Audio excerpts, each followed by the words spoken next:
we will pause. Pause there. Pause here. Yes! Live stream today.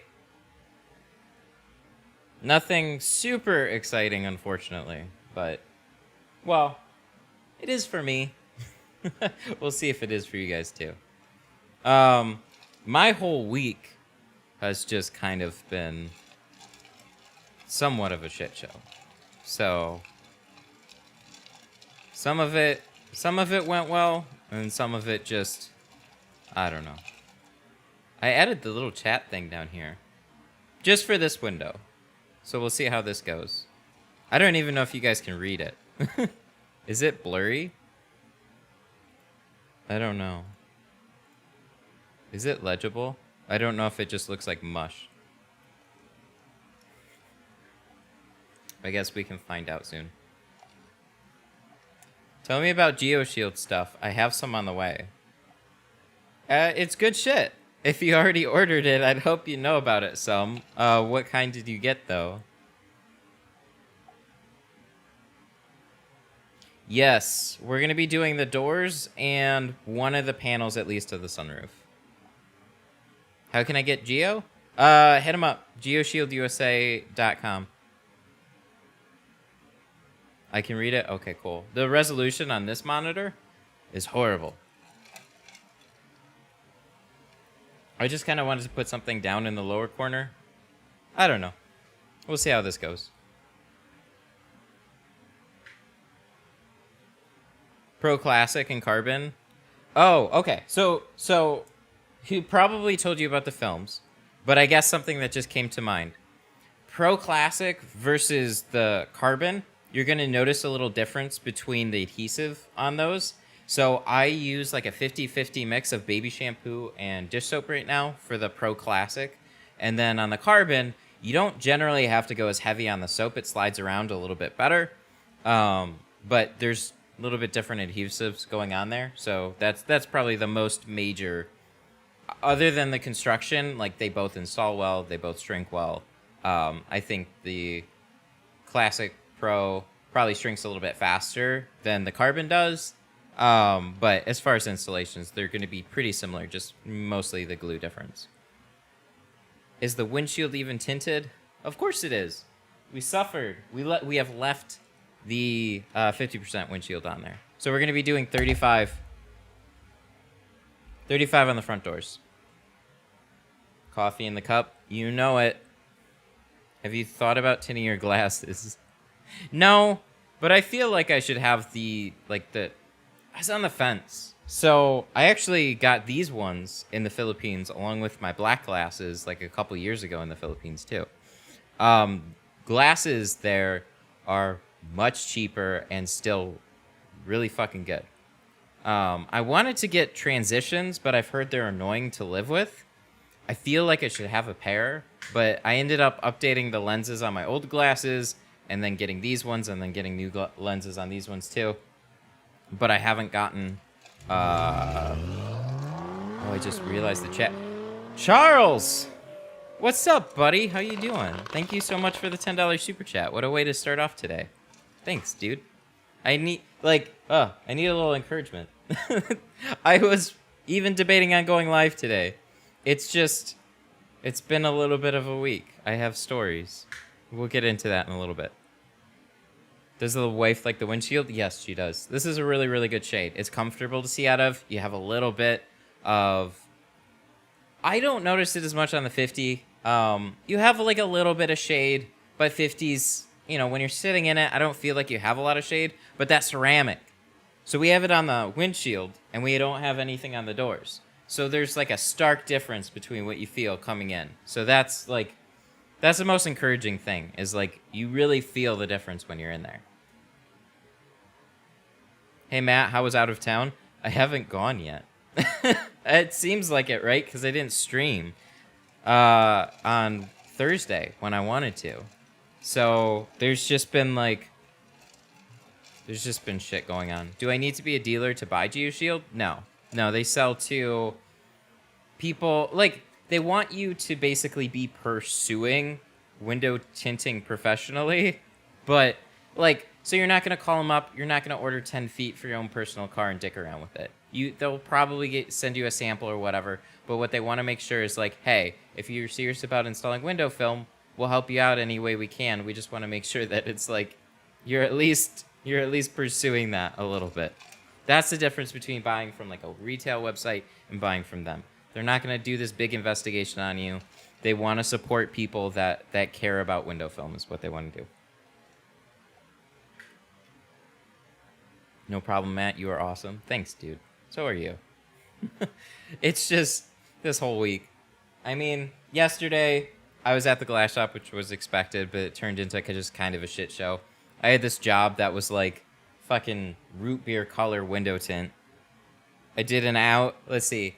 I did like a BMW X3, which is pretty straightforward. Then like later on, they pulled in an Audi for me to do. Like I had a couple other things in between there. But then like I've done so many Audis and so many VWs there. I'm so tired of just getting them. It's like, give me a good Malibu or something.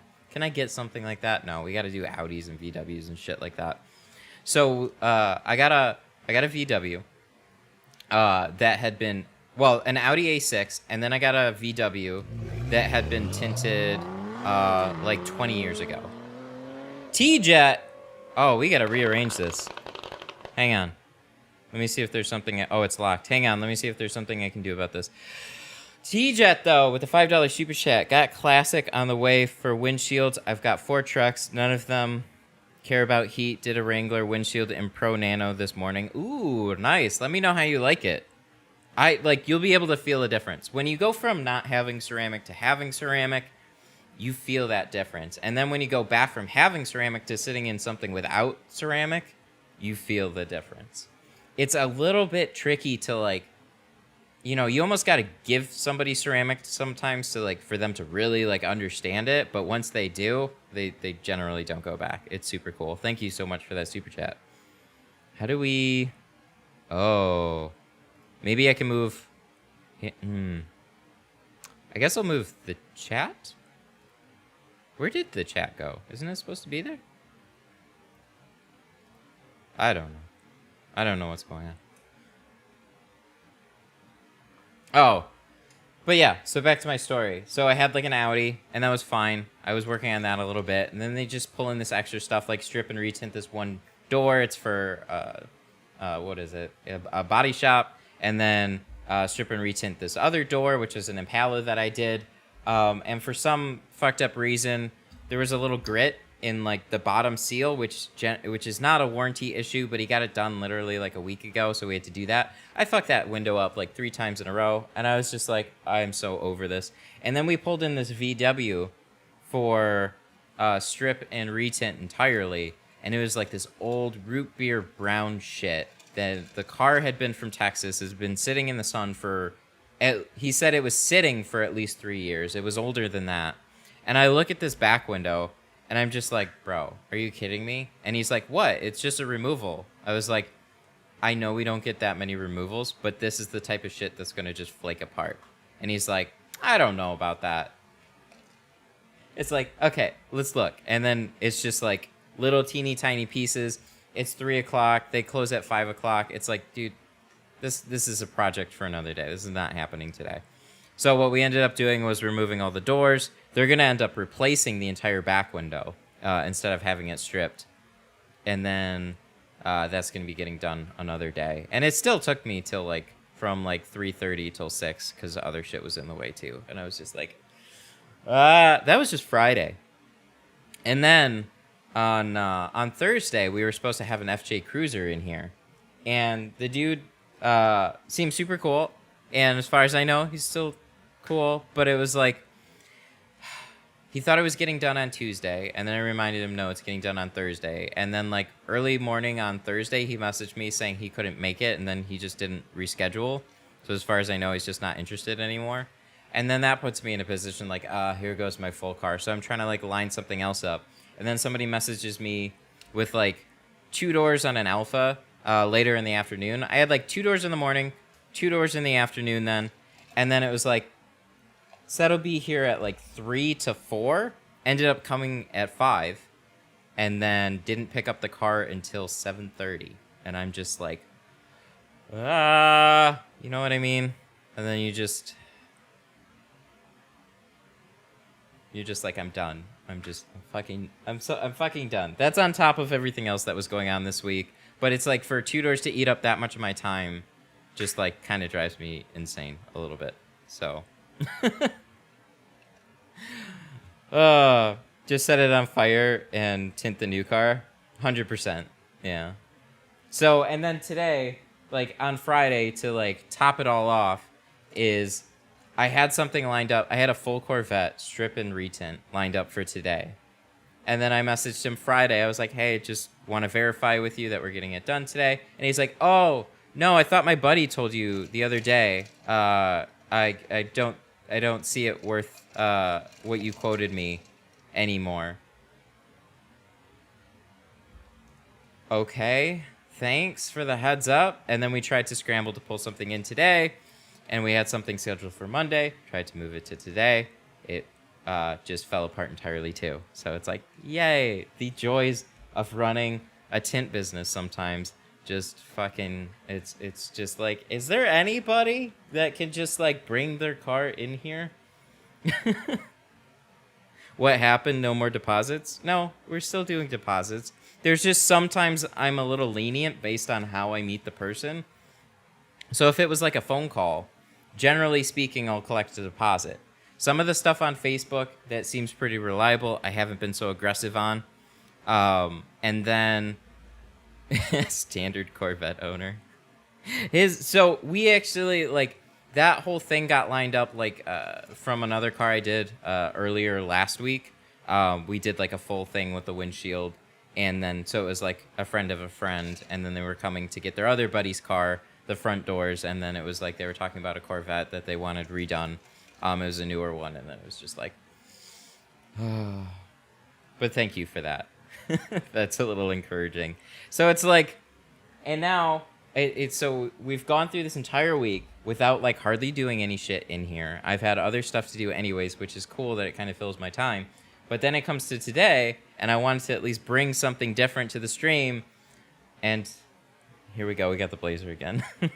So it's one of those weeks. They'll happen. And then we're going like to a wedding next week, and that got rescheduled too, a couple days later than what it was supposed to. So I don't mean for this to be a rambling stream, but Jesus Christ, it's been a week for me, guys. Are you still planning on moving to Texas? Probably not, but we're going to be going to a wedding there, so it's like we'll still be in the area. Maybe we'll fall in love with it. Who knows? Want to move out of state, but like moving isn't anything soon. Like it most likely in like at least 2 years. So by then you guys won't be watching this channel anymore. Ramble on, I don't care. Yeah, it's one of those weeks, man. I'm furloughed from the airline that I fly for. I'm completely new to this. I learn a lot from your content. Thanks a lot, dude. Oh, you're welcome. Furloughed from the airline. That sucks. Hashtag no chill. Yeah. Dang. I was free all day Thursday. Was excited to be able to watch the stream. Yeah, man. I wish we had it. And then it was just like, I was going to do one and just do the front doors on the Blazer again. And then do the Corvette on Saturday. But then the two doors popped up, and it's like, well, you know, I guess I'll just do that one and forego the stream for the day. And then it just turned up that to be a ginormous, like, take up a lot of time to get it done. It was just like, you know, when somebody says they'll be there in 15 minutes and then it's an hour later and then they still message you and you're just like, bro, what the fuck?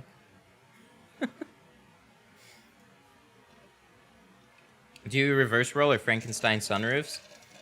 Usually I just Frankenstein them.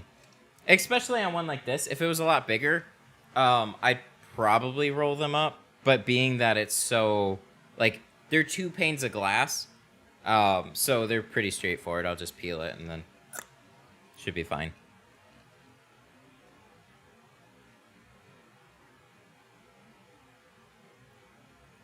Can you send DSP and Glassade to the UK?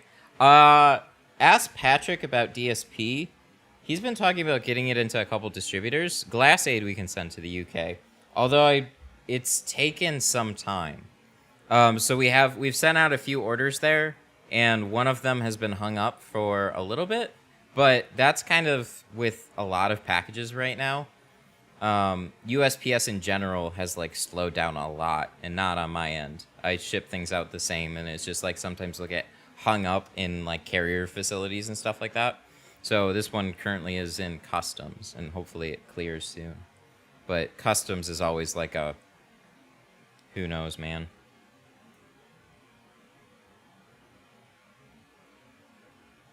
Neighbor cop told me you can tint cars all day long if you tint mine for free. I'd probably take that bet because they're more than just. It'd be more than just, you know, you'd make a good friend in a good place is typically what you would get out of that. What's your go-to solution for removal for back windows? A couple things. I don't have it right now, but ATR is really, really good, and I think a little bit more consistent. And then if you need something in a pinch, get this stuff. This is LA's awesome. You can find this at dollar stores and stuff. It eats through a lot of adhesives. It works really well. Been watching for over 3 years and still enjoy, so we'll still be watching in 2 years. Aw, thanks, dude. I appreciate that. Yeah, I always wonder. It's like 2 years in content creation is actually a really, really long time. It's kind of even hard to imagine like doing the same thing out of here for 2 years, as weird as that is. Because when it comes to like content creation, I'm all over the place. I start doing certain things and then it starts to change, but we've kind of centered in on this live stream program for a while, and it's been good. Hello from Russia. What kind of white tape are you gluing to the glass? We have... Ew, that's a dirty roll. Let me show you a cleaner one. This stuff. Glassade. You can find it on my website, mytintstuff.com. I'll go through it, though. And I mean, you're asking from the other live streams, but that's what it is. Should be a link in the description where you can find it. How do you feel about 3M Ultimacool carbon ceramic tint? Oh, I've never tried it. I have no idea. Are you gonna get started? I'm ready to learn. Maybe.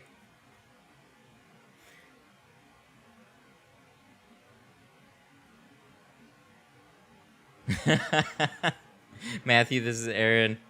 I love you, man. You're the best tinter I've ever known. I miss you. Come see us. Your username, bro. Oh, shit. I just realized that this is over. Where do I put the little, like, things? I don't know where to put them because I forgot those pop up there.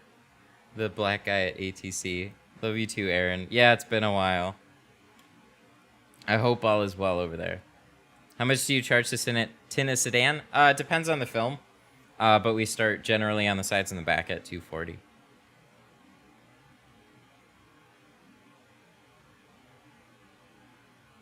I came across one of your younger days last night. Oh boy, yeah, those older videos, those are something else.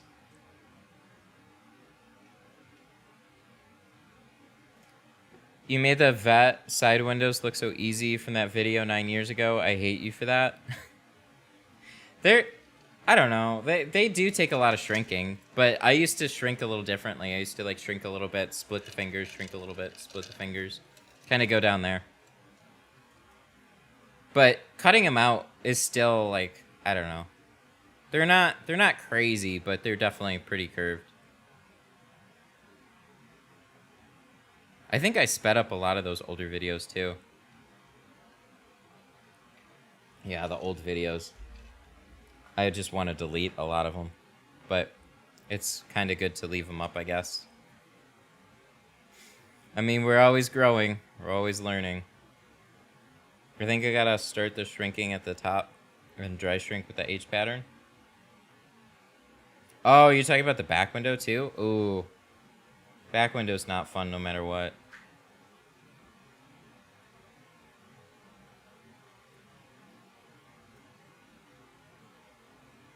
Thought we were going a different direction with the fingers. Pat recommended, oh, chat's really going. Pat recommended pocket shrinking them. Yeah, you can do that. There's a lot of little tricks and techniques. Like, there's no, like, be-all, end-all solution for any of it. Just, like, little things that you can try. So, a way that you always see me shrink is, like, I'll generally do what a lot of other people do, start at the top, work everything down, and then sometimes I'll blow some heat underneath and start to curl the bottom, and then finesse it in a way, like, it's not a super organized way to shrink. It's just there's a lot of things that you can do. The goal of it is to just shrink very evenly, so you can kind of pull it, you can kind of, like, it's just the goal is always just to keep everything as even as you possibly can, because then you're not going to have any pinch points, any creases, any, like, you know, where you overheat it and it like sucks together, and then, yeah, that's the goal. What's the part of Texas that you're going to? We are going to the Houston area, so down towards Baytown.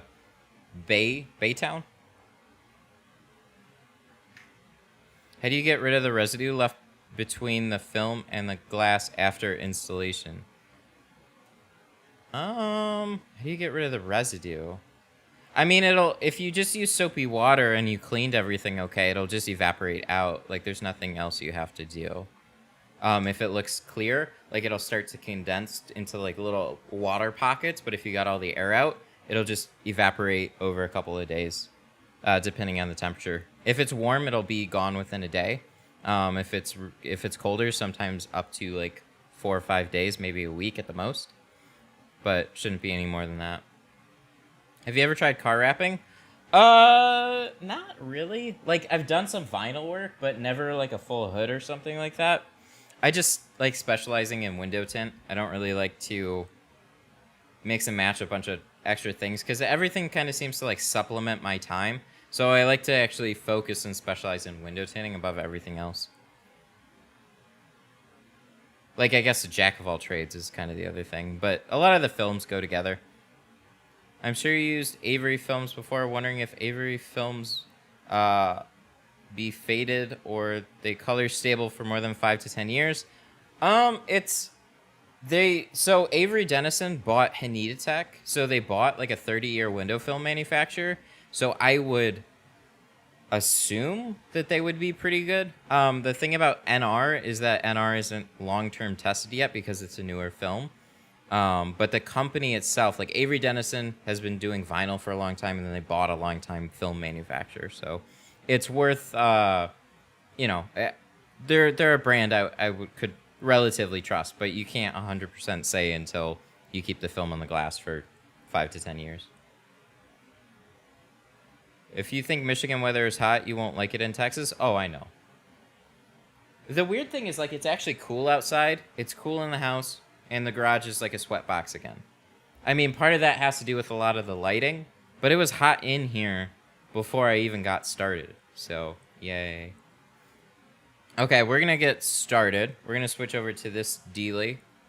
It's been so long since I've done a stream.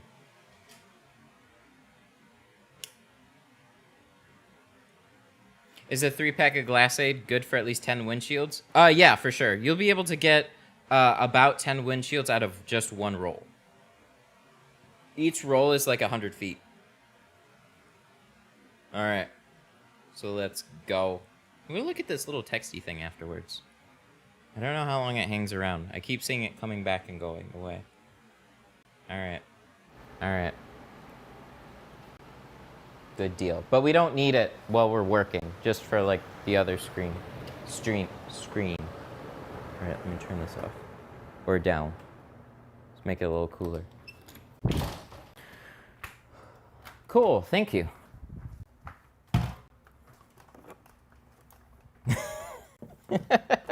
People love to bring up a portable AC for the garage. It's okay. It's gonna be cool here before I know it. and putting that fan, like the portable AC is the house. So there's plenty cool there, and I blow a lot of that cool air in here. It's just not insulated in this garage. So a lot of that, and it's an exposed garage, so a lot of that just goes to waste. As far as I know, it's not insulated. I think they just put drywall up in here, which is fine.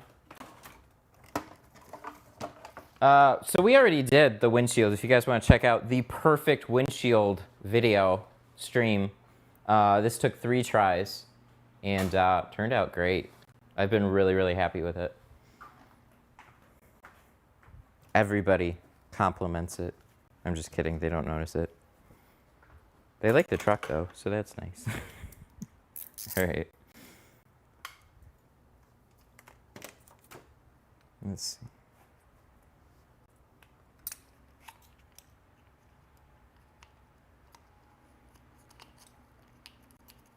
Do I know where you can... Oh. Do I know where you can find a brass sprayer for a decent price? Let's see. Tint Keg is a pretty good spot to get them. Sun Distributing sells them. They're, I don't know. They're generally 60 to 80 bucks. $20 difference doesn't really matter a whole ton. These things, they last forever. They're super indestructible.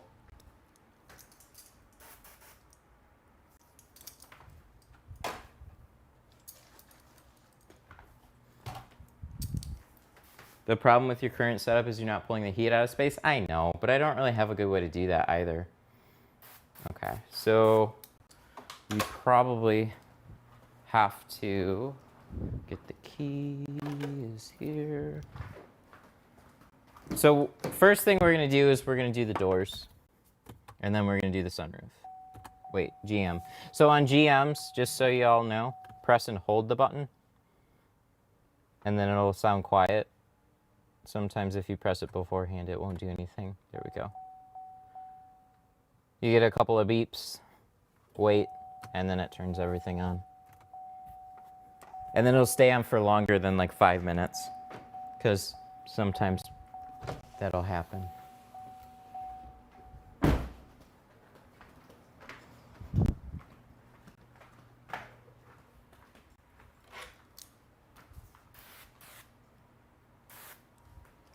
Good deal. So we already have our film. I hope I don't blow through all of this. I'm a little nervous. I don't have a ton left.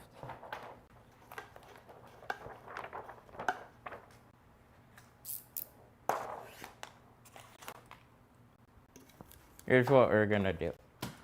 We're gonna do things on an individual basis. Normally we double cut. We're just gonna do things on an individual basis, and we're gonna see how that goes.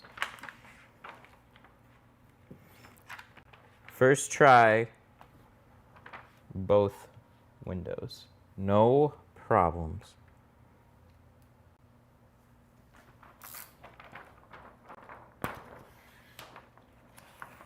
I just noticed you did the windshield on that car. Yeah, we did it in the last stream. So I've been driving around in this a little bit with just the windshield. But it's so light. It's kind of nice too, because you can feel a really good comparison between the doors and what they naturally do, and then the shield. Big fan. Big fan of the difference. So no, we gotta fix it.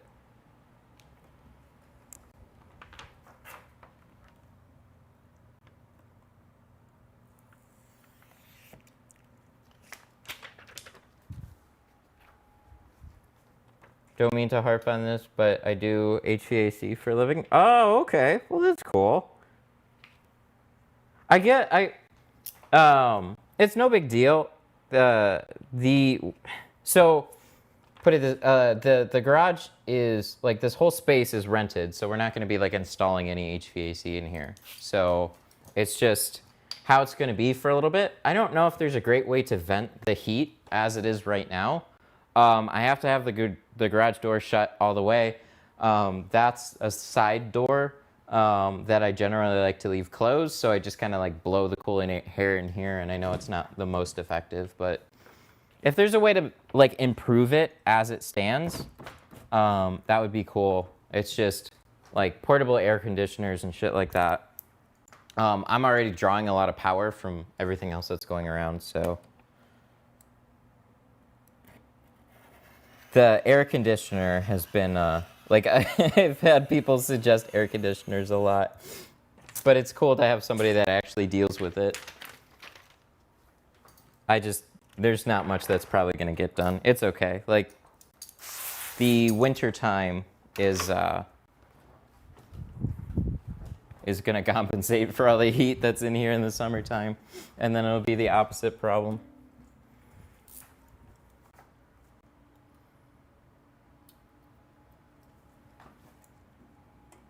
All right.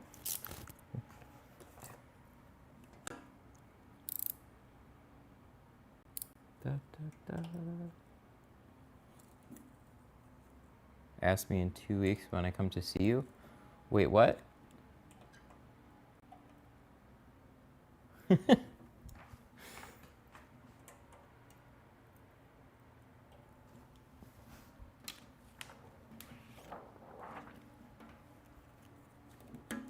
My computer would like some air conditioning.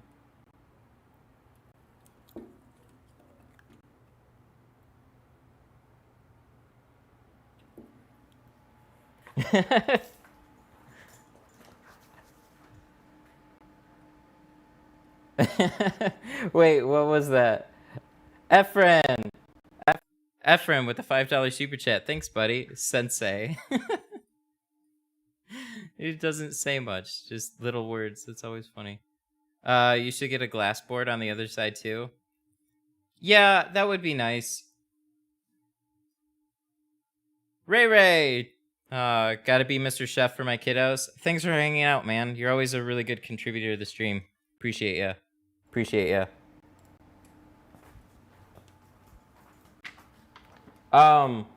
I could. I don't know what to put up there, though. So, part of it, like, it's a nice spot for all my tools on my cart. And I could put a piece of glass here, but it would kind of, like, block that. So, I don't know. I've thought about it, though.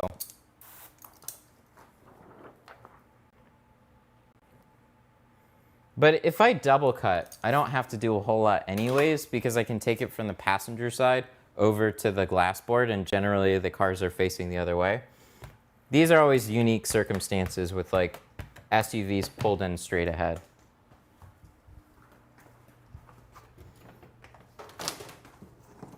I've thought about getting, like, a Model 3 window or something. That would be pretty fun.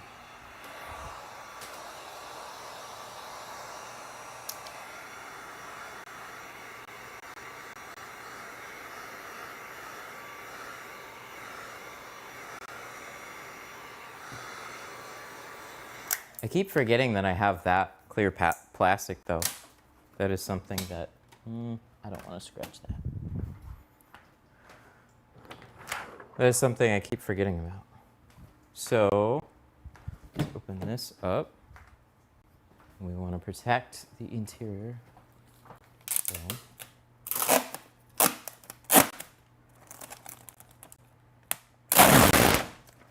Would backlighting the glass board be better? It would be kind of fun. And I've thought about doing like RGB strips on it too, just for like some added color. Not while I'm tinting, but for like when I'm not tinting. It would just be a fun thing to do.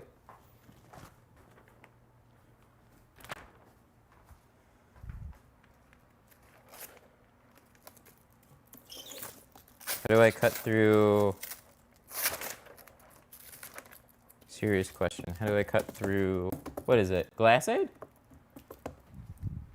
If it's a glass aid question, we gotta answer it for sure. How do you cut through the glass shade? Perfect pressure to... I don't... No, glass shade? What? I don't understand the question, I'm sorry.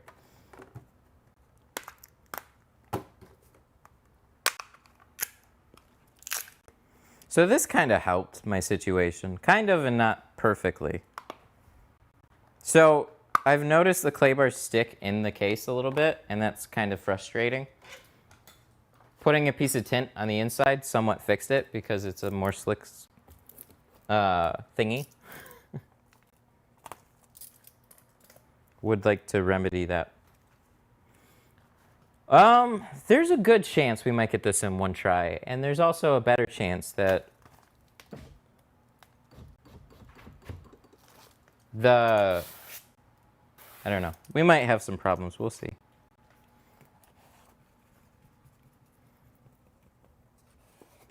But these are pretty simplistic doors overall, so if I mess them up, that'll be more embarrassing too. You have really loose seals right in here. You have rubber gaskets. You have a loose seal right here. And then at the bottom, there's like... These are pretty good. Oh, how do I cut the perfect pressure for glass aid? It's something you kind of have to get used to. Some films I've noticed cut a little easier than others. So some just have like this natural tear to them where they cut apart a little bit easier. It's just something you got to get used to. And that's kind of annoying.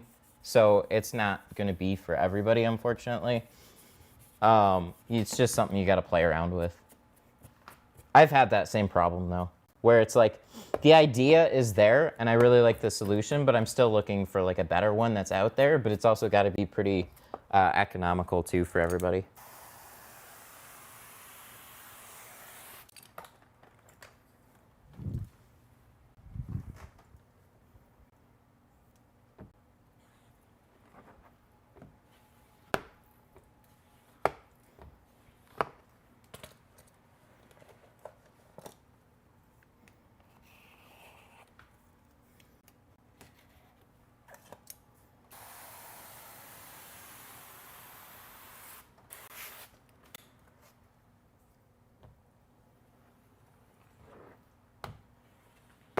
Did a 2017 Camry yesterday. Love this room on the sides and bottom. Yeah, those are going to be pretty straightforward too.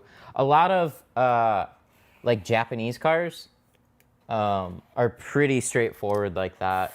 They have looser seals. They have what's thinner glass in a way. Just like they taper their glass a little differently on some of them. Kia,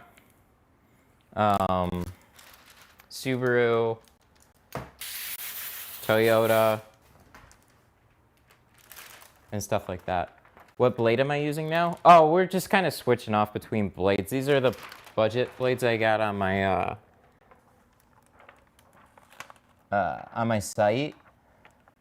They're decent. They're a little they're better than what I thought they would be. I'll put it that way. So they don't quite have the same type of slide, but they're pretty.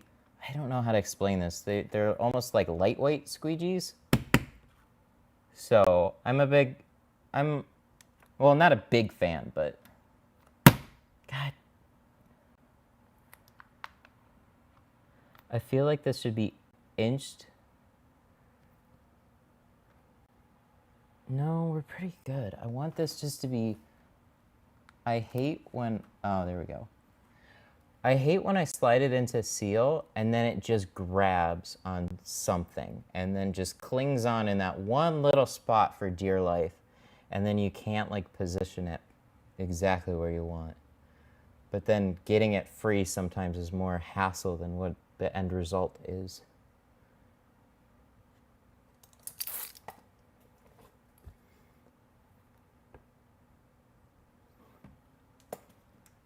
So yeah, these, I still use fusion blades over these. It's just like trying different things out and whatnot and always being on the eye for something more interesting and better. They're good, they do the job.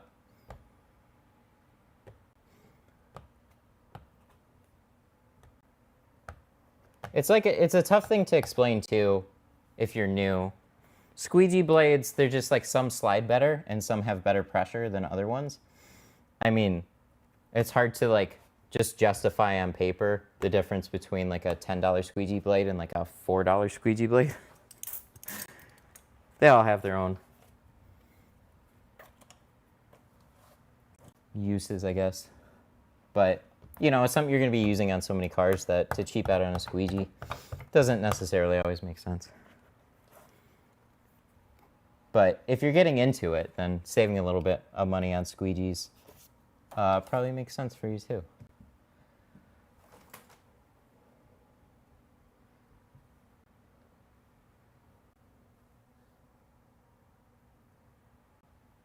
I got rid of my...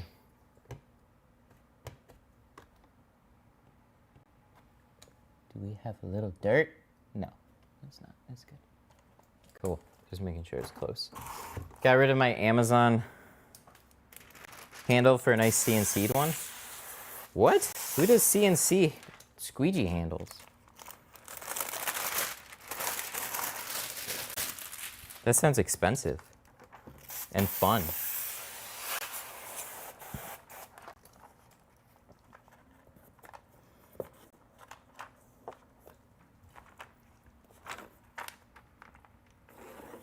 What kind of squeegee handle? I have a couple different ones. I have the I have the Fusion Shorty handle, and I also have the one that I have on my site too as well.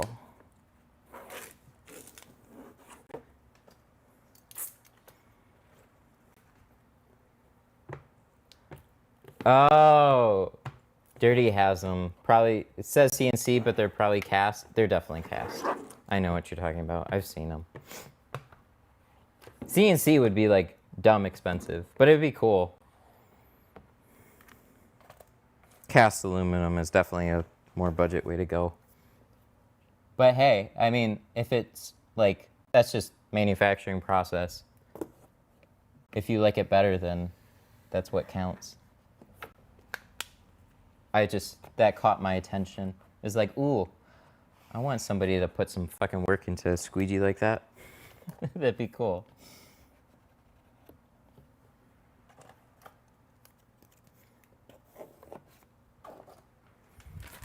Okay, let's peel this.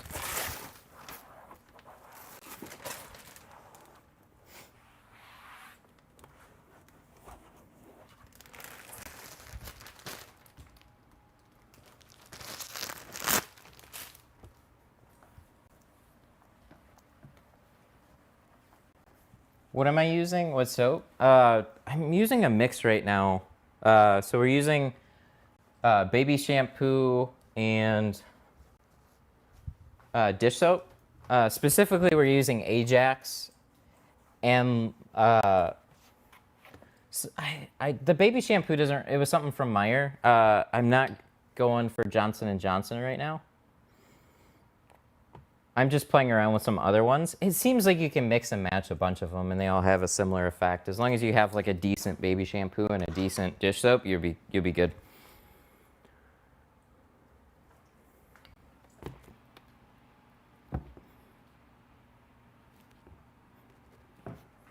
Well, that's one. Kind of want to look at this top edge. Make sure that we're good on that. Press some water out. Yeah, see, this doesn't... If you have the glass braid, it slides better. But if you don't have the glass braid, that's where like something like a Fusion is going to be better. Nice. Very, very nice. I like it. This looks good. Oh, we got a couple little guys right there. Huh. How much do we have left? We might redo this one. Ooh. Ooh, yeah, I got a few along this top edge, huh? Oh, that's irritating. Shit, bro. No, it is what it is.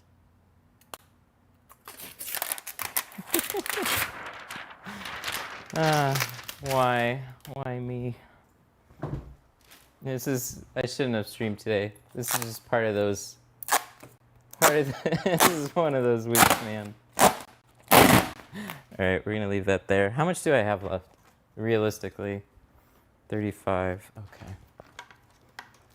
I gotta order some more. But we should have enough to do both doors.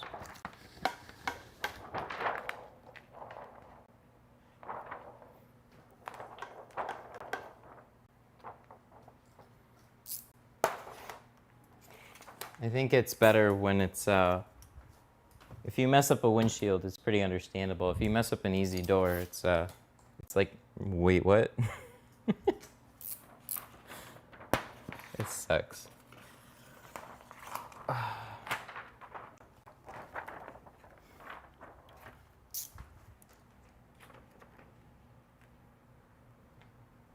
Oh, I forgot about music. I was gonna see if I could add music to the stream. Because there's a couple of streaming genres that are coming out. This is gonna be a 6-hour stream. Hey, we gotta make up for Thursday.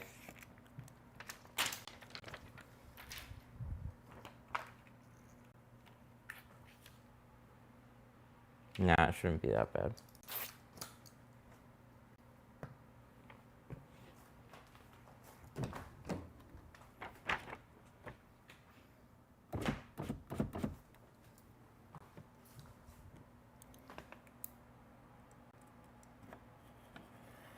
I hope, anyways.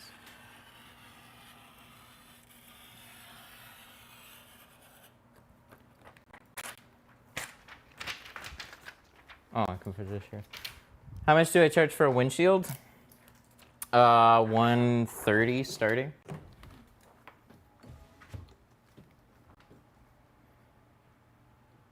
Stay.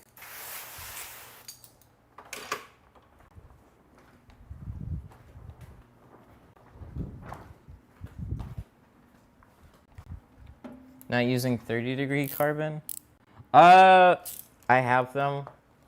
I need the NT knife, and I constantly am forgetting to put in an order for one. They just always get distracted, and they go to tint, and it's just like, So they still work really, really well. 30s, I think, are just a little bit better. There's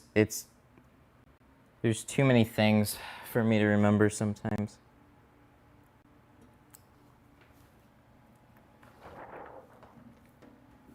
But it is something that I wish I was using. I just don't want to swap out a blade for the rest of it right now. But I do not have a spare one, which really sucks. So if I lose this thing, I'm pretty fucked. It's kind of risky to be on one more Olfa. I gave my other one to my brother for a project, and that project still has yet to get done.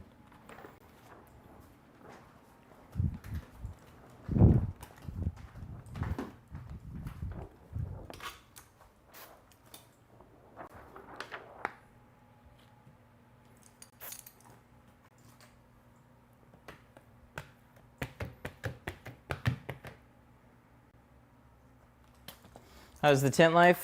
It's a little rough. It's a little rough right now.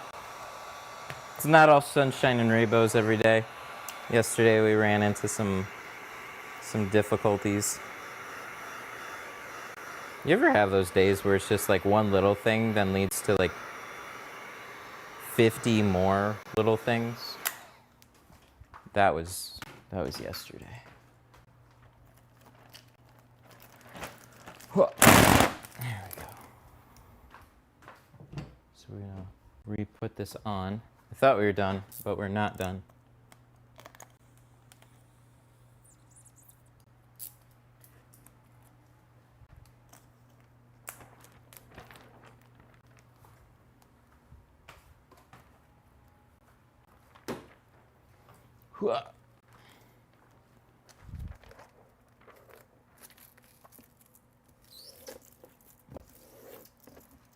My first tint job took 6 hours. So did mine, believe it or not. My first one by myself, that was after with like some training and stuff. When it was like, they gave me like an old Taurus to do. This was like 11 years ago. Yeah. Yeah, that's perfectly fine. Like, the more you do it, the faster you'll get. And you got to push yourself a little bit. But especially in the beginning, yeah, worry more about quality than speed in the beginning and just getting shit done. So, let's try this again. I'm a little sad. We shouldn't have had speckles at the top.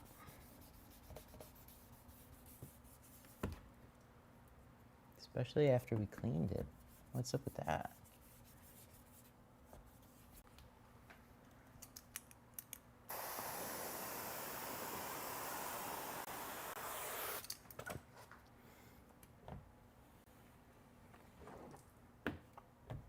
Maybe it's from what was falling.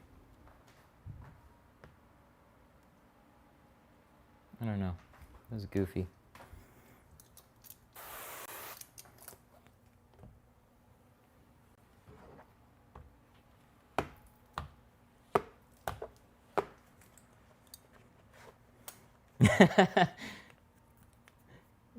Took me 2 days to do my first one. Yeah. And like, but everybody starts from somewhere different too. So like my 6 hours was after I'd been training with somebody for a while. It was just like the first car I had to do on my own in a shop environment. It took me like 6 hours. Like it was just like a whole boy.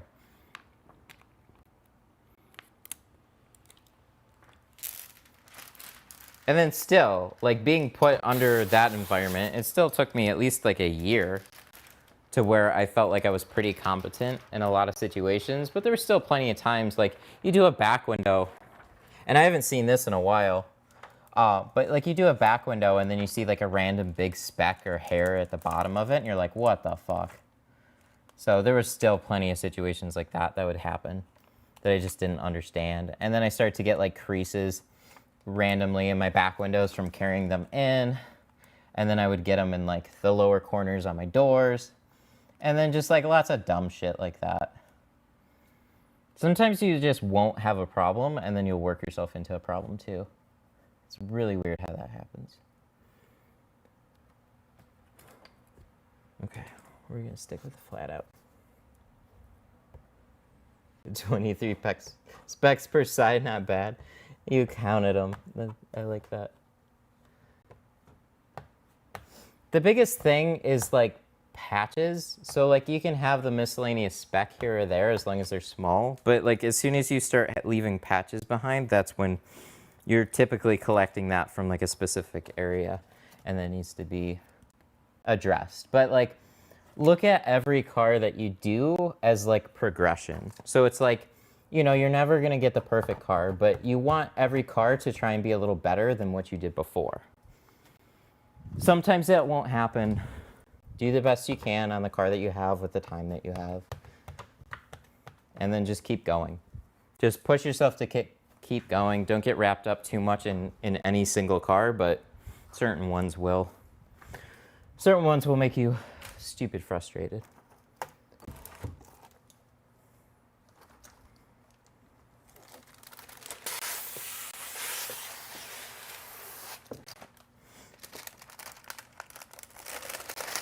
You know, something I didn't realize, though, for a very long time was how dirty top edges of windows are, though. I mean, just take a towel and try and wipe off a top edge, and you'll see. That is something I actually didn't really even think about for a long time. So I would use, or I would do, like, a window, and then I'd have random speckles all in the top, and I was like, what the fuck? And then somebody was like, yeah, you probably have dirt along that top edge. And then I'd wipe it, and I'd be like, oh. Well, shit. But there's certain things like that that took me a long time to even realize. And then you start to like, some people get it faster, some people don't. I tend to think I'm a person that understands technology pretty quickly, but as far as window tinting and like techniques and stuff like that, some of that shit takes me a while to even understand. Like reverse rolling. Took me a long time to like figure out and get to a place where I'm really, really happy with it now. But just stick with it.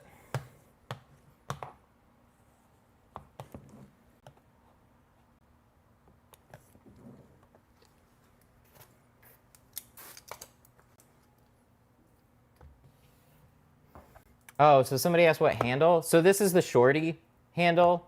It's a fusion blade, so I put a fusion handle. The other one is just like, this is what I sell. So this is just a basic handle. It's pretty inexpensive, and then just a basic blade. They both work. I'd say the Fusion one works better. I keep both because I actually think the handle's not that bad. It doesn't have the same type of grip to it, but like it's actually been really, really durable and really fine. But like there's like a clear price difference there. So it's like I just keep both of it to kind of always be familiar with other things. And I'm always trying some different things now. But I never want to get too stuck because I've noticed I did that before. I got really stuck in what I was using, and then other people would ask me about certain things, and I was a little ignorant to a lot of it. And then I started using more things and like being a little more accepting of like some cheaper options and some basic shit and whatnot. And it's just like, oh, okay, no, that's actually pretty good. Good shit.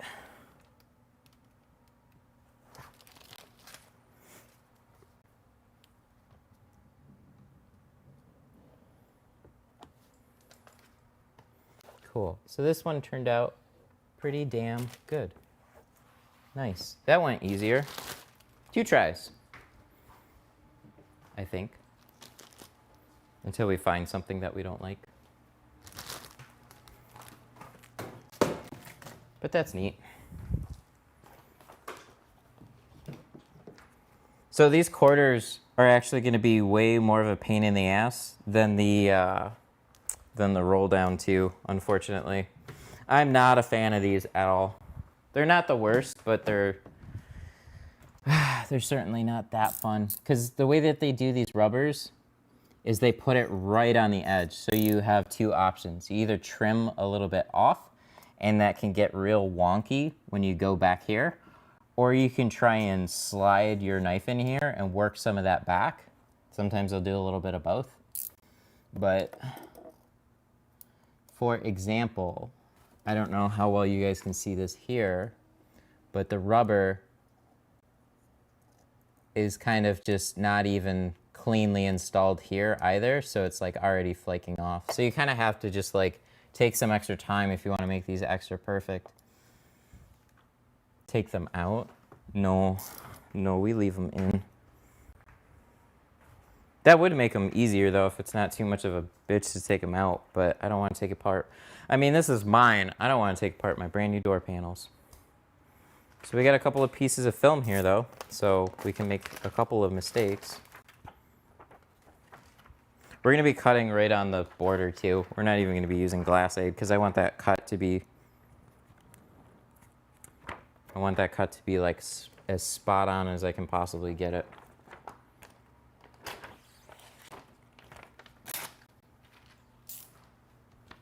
Whoa.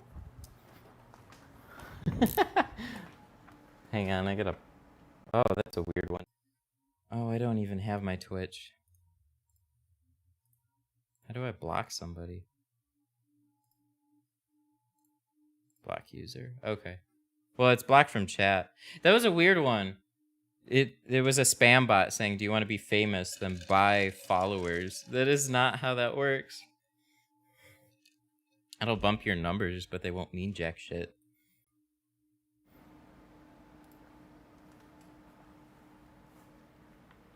Has anyone tinted a Snap-on truck? Oh, that sounds fun.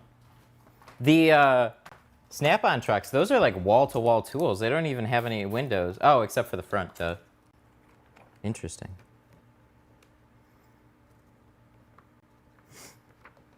Okay, so how do we want to do this? So we're going to put this just slightly down past the seal. I don't think we need to go very far. Just a little bit. We're going to anchor this in place.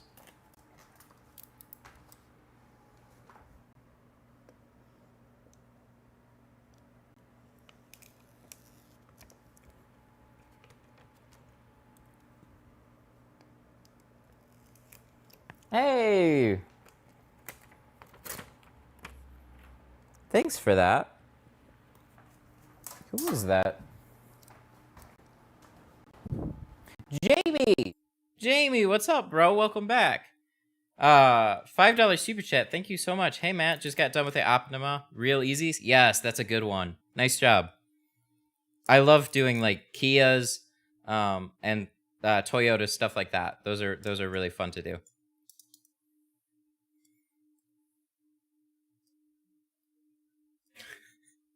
Jamie again with the $5 super chat.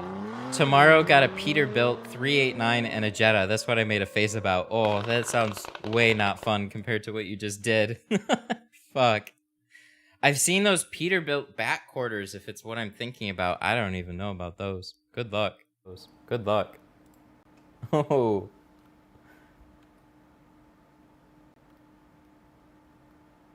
I find it easier to just remove the door panels. Yeah, probably. But that's not my jam on most things. Take out some screws, pop some shit. It's like generally, like, I stay away from taking a lot of shit apart, so I'm not very well versed in a lot of different cars with taking them apart. It's just something I don't ever put the time in to learn. So when it comes to this, I'm a little clueless too, and I don't want to experiment on my own shit like that. Not on this one. On the Explorer, I wouldn't give a fuck, but on this one, I do.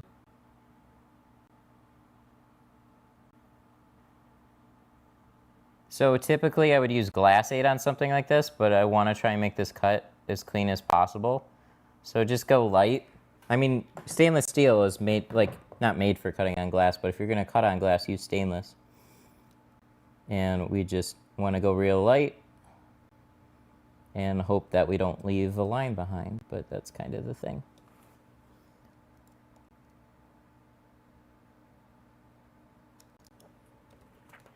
There we go.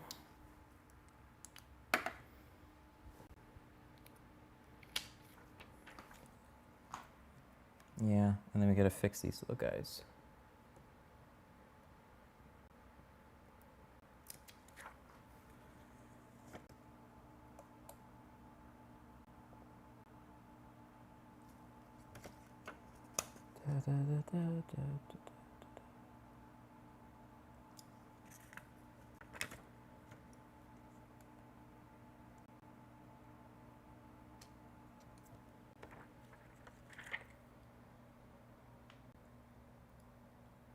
And then the other question is, how far do you go with this edge? I think we round this a little bit more. Sometimes these top edges will screw you. Something like that. They're pretty tight. It's tight, yo.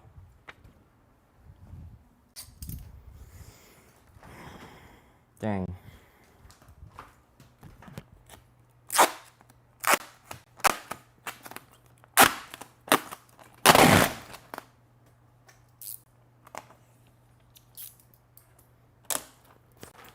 Yes, and that little bit of a black border is going to make this suck. So we have a little bit of extra attention that we have to do. So I don't want any gaps on this one, so I'm going to be a little particular. Because, like, I've noticed when you sit in this car, you're looking straight through here. So it's like normally you wouldn't be able to see it when you're up and tinting it and looking at it. You're like, yeah, that's fine. You get in there, you're looking right through those gaps. So I want to be a little extra particular because it's mine. But I'll do this. I did this on Sunday.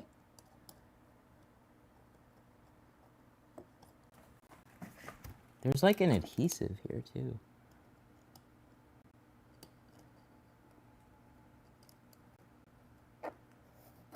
So we're just gonna try and dig in.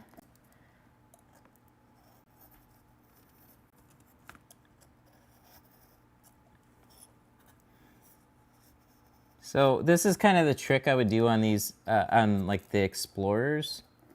So you can get in there and you can free up the seal a little bit, and then it'll give you like a little bit of wiggle room. And you just hope that you do it enough that it'll free it up. So it'll slide in there.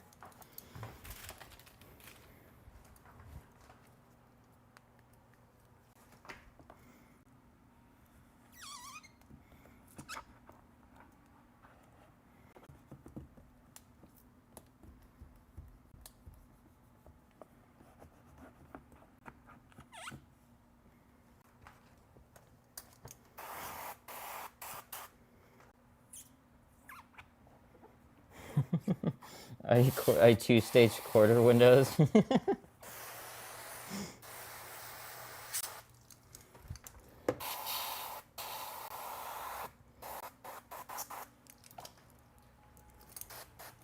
That's a quality tint joke right there.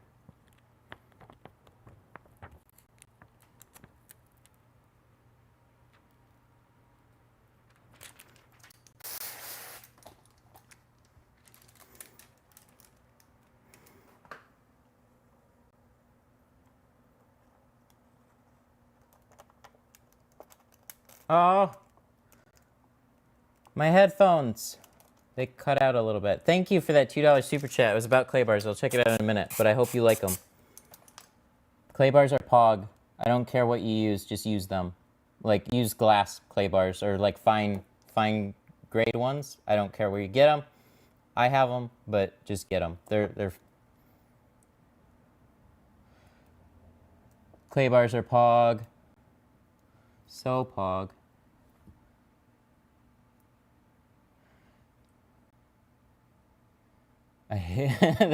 There's some strong opinions coming out about front quarter windows. Yeah, I agree. I don't like them either. They generally take longer than the roll downs do. You just have to be, it's like tinting a dollhouse. You just have to be extra particular about it. So I'm taking what I learned on my own Explorer, and I actually fucked up my own Explorer. So my Explorer is a bad example, but after I did my own Explorer, I figured out a better way to do some of these things, but they still take time.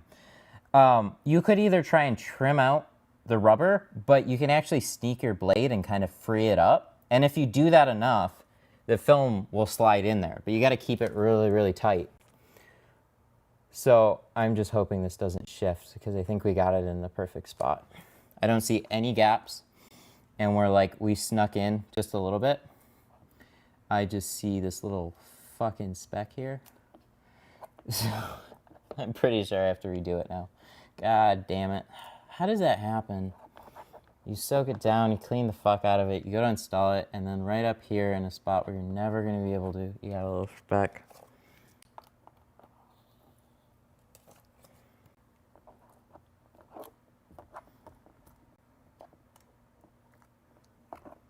Dang, dude. Yeah, that looks good too. I just have like one, could have been something from my spray tank or whatever, but I have like one little annoying speck there. The rest of it went really well. Fuck me. All right. Well, we know we can fit it up and it'll go really well. Our corner, everything, it lined up really, really well. So, I mean, we could use this as a template. We should send this in to a template company because that's the perfect quarter window right there.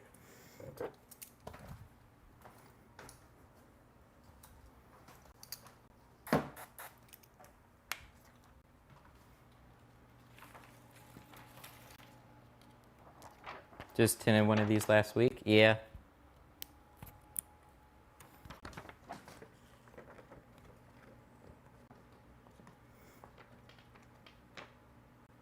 Can you clean your tank out with Awesome?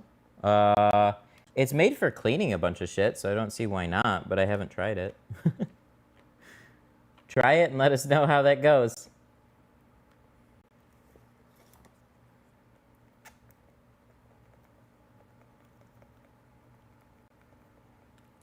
Sometimes templates for me, I don't know. I can't even explain it. Sometimes templates for me don't work out as well as what I'd hope. So I just recut them.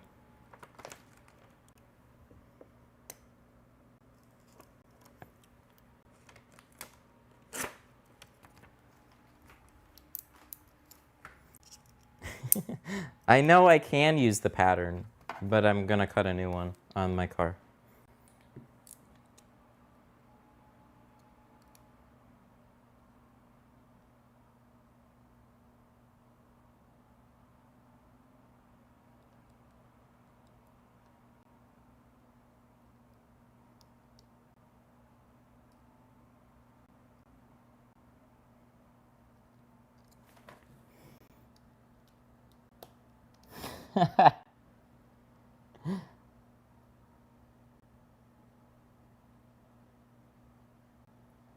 It's actually, I like somebody's like clean out your tank with Awesome and then spray it back in the bottle and reuse it.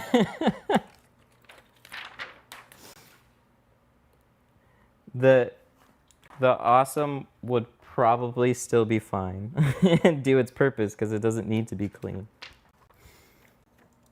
That would be kind of funny.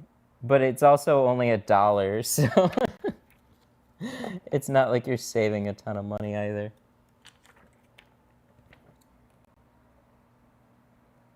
I found a 3-gallon of Awesome at the dollar store for like $3. Nice. Although, I'm wondering why it's $3.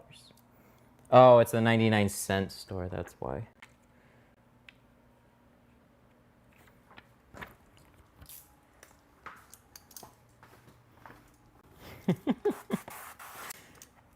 See, okay, let's talk plotters while you're doing your front quarter. Yeah, if the patterns fit, yeah. So one of the challenges with doing even plotted patterns on this is this rubber edge, you're gonna have to free it up regardless on every single one that you do because that is gonna change from window to window. There's no way around that. It just will. The border should be the same, but that some will, like, you know, on Cadillacs with front quarters, I've seen them, some go closer, some go farther. Chrysler 300s on the back quarters, that tolerance will change. So just across the board, it'll be different. Let's do this.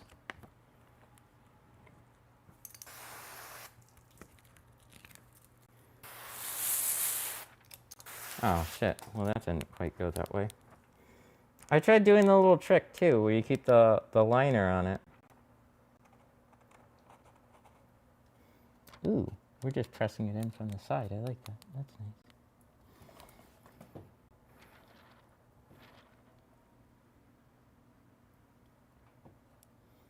Oh, yeah. I did see that post. Somebody used plotted patterns, and the film didn't go below the seals.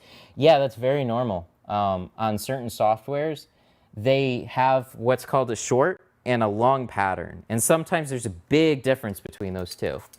And sometimes it's even a big difference between vehicle to vehicle. But those are all of the little things about plotters. No. That was 100% the patterns. That's not the installer on that one. So I've been a part of shops that use short patterns, and I've been a part of shops that use longer patterns. And on some vehicles it's better, and on some it's not so good. So they do shorter patterns for ease of installation, and it's 100% on the shop to look at how it fits and adjust it. Those short patterns should be a little bit longer in that instance, but it's up to the shop at that point to like go, hey, these patterns are not great. But what often happens is just people are lazy. So you don't know your pattern short until you install it. And at that point, you know, a guy did his job. He just doesn't want to go any farther. So he cuts it, he installs it, and then he just goes on to the next thing because that's the way the pattern is, whatever. I've seen it so many times. Because then you got to take the film off the car yourself, or off the plotter, and then you got to recut it, or you got to choose the longer ones, or like you already swapped the roll, you got to reload it. Like, out of all the software I've used, DAP seems the most consistent. Yeah, same here, 100%. DAP was like the only software that gave me confidence back in plotters, and then DAP locked down their software pretty hard. So they made it available to a lot of people to get it on the market, and then they cracked down on software to get you to use their film and said, fuck you. So that's sad. Unfortunately, that's just the way that it is. So I don't know what even software to try and recommend to people because they're all uninspiring. They're really bad. Like, some of them will be okay, and some of them will be not so okay. So, I don't know. I don't know, dude. I feel like I got a speck there.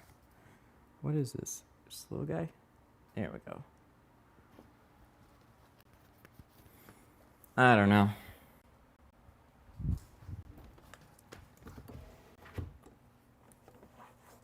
But people that don't know plotters can like imagine that, hey, if I just pay for that $5,000 machine, my tinting career will go way easier. It's not true. It's a machine you got to learn. You got to learn its quirks. Like, there's some days where you'd be absolutely furious at it. So there we go. We got one done, son. That looks good. No gaps on that. No little speckles on it either. So that's good. Cool. Looks good. I was going to say it doesn't look much different, but the back window is rolled down, so we only have 20 against the 35, so it's not huge. Ooh, buddy. She's looking good. We got one more side, and then we can do a sunroof panel in 50. Exciting day. Oh, there's a super chat I want to check out, though.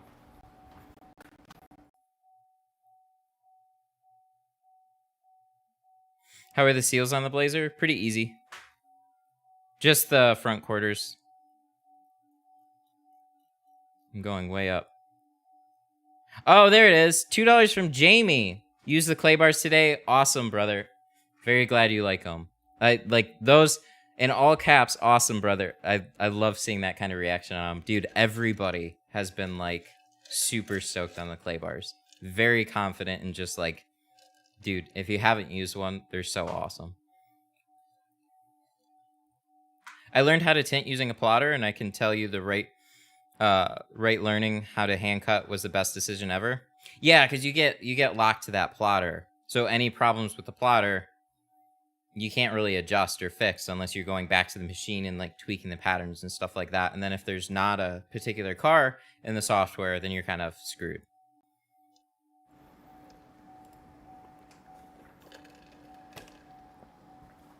I hand cut, it takes me forever. Keep practicing. Plotters will help you, but what'll happen is you'll take forever to hand cut, and then you'll get reliant on a plotter system, and then you'll just be completely stuck. What was that? I don't know how to properly store clay bars. They stick to everything. It depends on the clay bar. This is a couple, so you guys don't know, I don't usually talk about glass aid this way. If you like it, you like it. If you don't, you don't. I have been using a handful of different clay bars, so I've experienced the same things. What I always did with the clay bar is put it on like a microfiber towel, and it'll start to stick to the microfiber, but it never seems to leave, like it pulls off. So if you stick it to anywhere and you're just kind of running around, stick it to like a microfiber or something, and it'll be completely fine. The tricky thing too is if you have a car with leather and you just leave it on the leather and you have a melty clay bar, it'll stick to the leather 100%. These ones seem to be okay though. I've done this long enough so far to they always come off. So mine in particular, they're a little bit harder. They don't stick to surfaces as much. But the annoying part is they seem to stick inside the cases a little bit, and I want to figure out a good way to remedy that. But they're good. Really, really happy with them. But I don't know, across the board, microfiber towels seem to be a pretty awesome thing to use. So just throw them in a rag, and they're like, just keep them off the seats and stuff. Because then you're trying to wipe clay out of like a leather seat or something, but these ones don't seem to do that. Wax paper would be a good one, yeah. Yeah, you could cut a little swatch of wax paper and put it in there. I want the wax paper to stick inside though, so when I open it, I don't have to worry about a piece of wax paper falling out. Cause, well, at least on my cases, they're really small, which makes them handy, but also means you gotta got a little space. Okay, 35. We have successfully done one side. Let's successfully do the other side. No problems, right?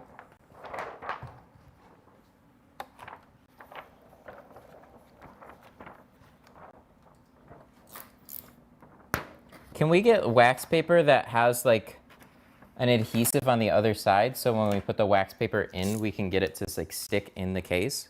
Because that would be worth doing. Oh, almost like a transfer paper. Maybe? Would transfer paper work? It's kind of waxy on one side and sticky on the other.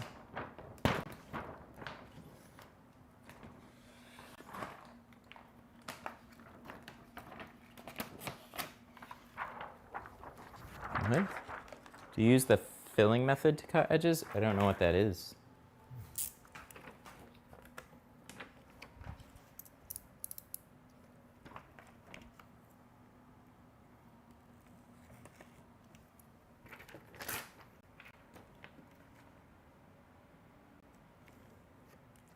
Super glue wax papers. I mean, yeah, you could, or put a spray or something. I want it to be something quick and easy. So another thing was actually labels. I need to do a little bit more testing on it, but we have our Glassade sticker labels, and I've noticed they don't really stick to the labels. So I need something quick and easy to peel and stick in there and move on to the next one.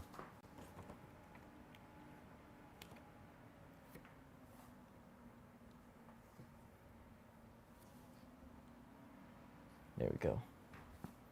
I'm always better cutting on a passenger side than I am on a driver's side, because I do so much cutting on a passenger side.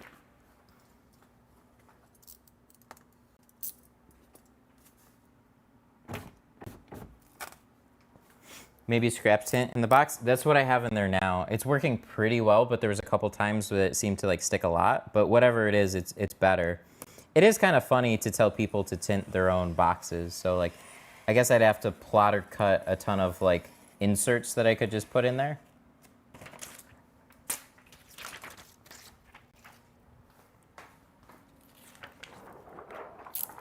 We might be a little short on the sides, we'll see. It was definitely like, it's not overlapping the sides as much as what I'd like, so we'll see what this looks like when we get it in there. It's not worth sacrificing over though, not yet.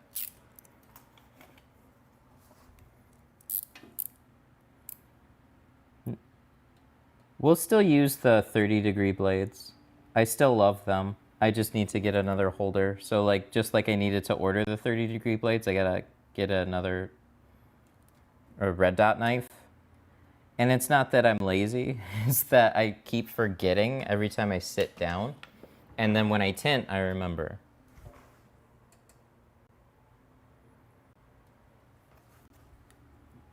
But when I'm tinting, I'm in a live stream, so I'm not gonna order it right now.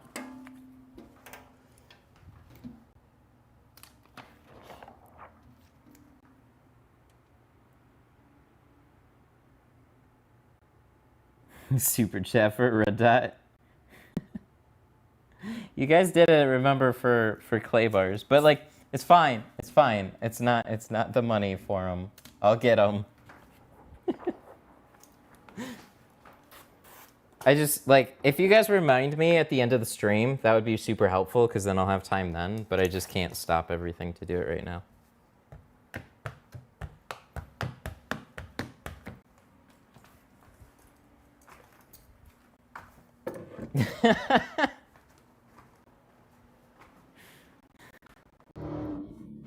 And there it is. John with the $5 super chat reminder for the red dot. Jamie with the $8 super chat for your red dot. Thanks both you guys. I really appreciate it. Yes, we'll order a red dot. It was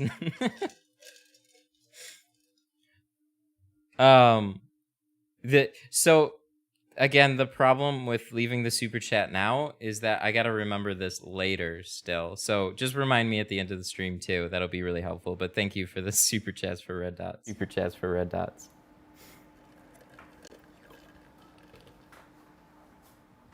Yeah, we'll order 2. 100% of the proceeds today will go to red dots. We'll just get 20 of them. I gotta get some blades too anyways.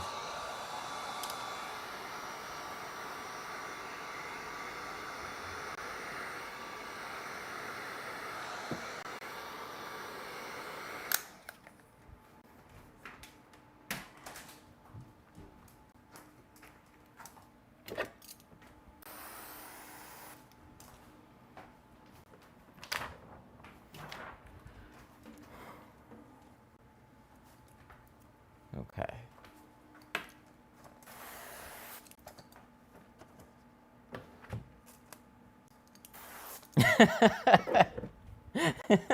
More money, YouTube takes a cut. No, it's fine.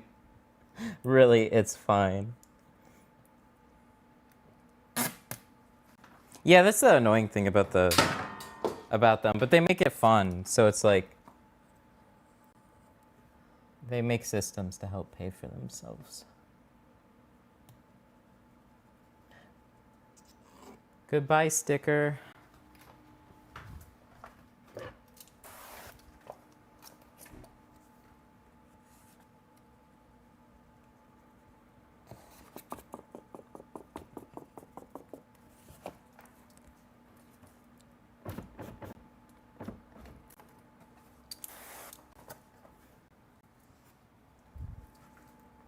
Okay.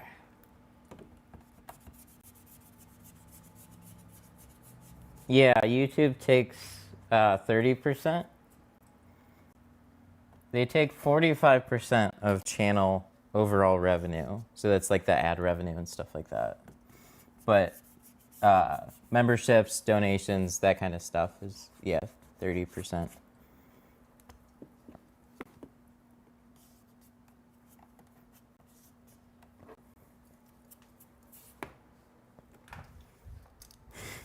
Did I get a pretty good deal on the car? Probably not. Okay, so I went into the dealership. I have been spending like my Explorer was $750 a month, and I've never leased a car before. Here's like, so we had been eyeballing Blazers for a little while. Really like the styling on them. And they seemed like a really good budget option for what we were looking for. I liked the styling. I liked, obviously, the ones that have all the little accent pieces and shit like that on them. And then, so after we did the Tesla live stream, we have been, like, we had some time, so we went to the dealership, and I knew when I went to a dealership, within a week to a month, we would have a new car. That's just how that shit works. And then we ended up getting it the same day. They pulled up, they showed us the price difference between like a white one with all-wheel drive and then the white one with all-wheel drive that had all the little accent pieces and stuff on it. And it wasn't a substantial difference in terms of a lease, but I guess it's still a little expensive for a lease. So, but I like it. The sticker, here's the fucked part. So like, I'm around cars a lot, and to be honest, it's like, I don't even know how this necessarily happened. I just didn't even look at the sticker price. I looked at a lot of Blazer sticker prices, and they sticker for usually low to mid 30s. So I just assumed that this was in that range. This fucking sticker price on this bitch is 46 grand. Like, motherfucker, what? Like, yeah, when I got home and I saw that, like, because the sticker was in the glove box. I was just like, no, no, no, no, come on. Seriously? Fuck that. Oh, God, I did it again. It always does that. So yeah, it's an expensive ass blazer.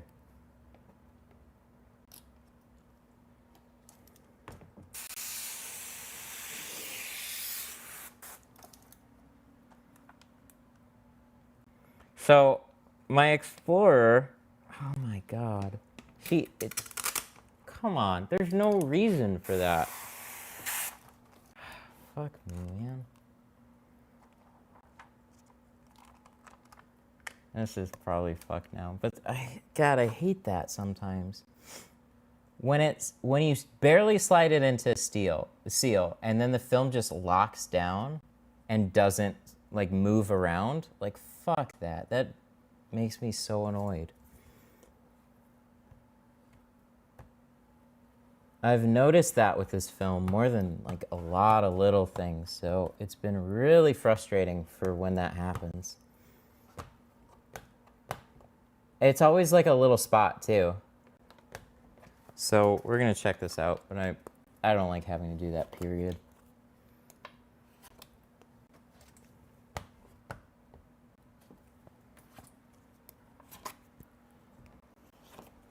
God, it drives me nuts.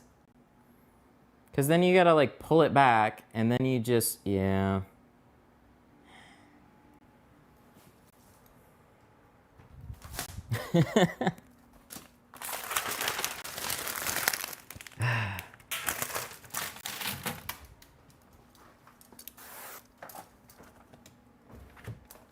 Yay. Fuck off. Oh, I hate when that happens.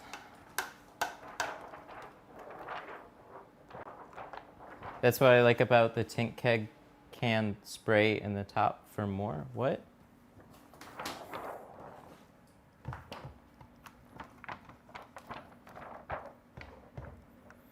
It's like...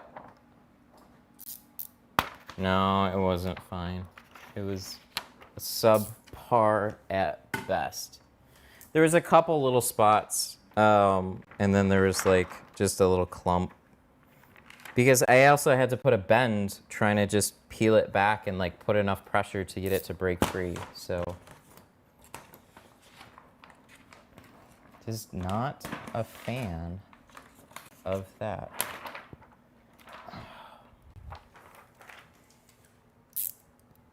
I don't know. I figured out my soap solution and it works a lot better, but I'm still not a huge fan of this adhesive for reasons like that.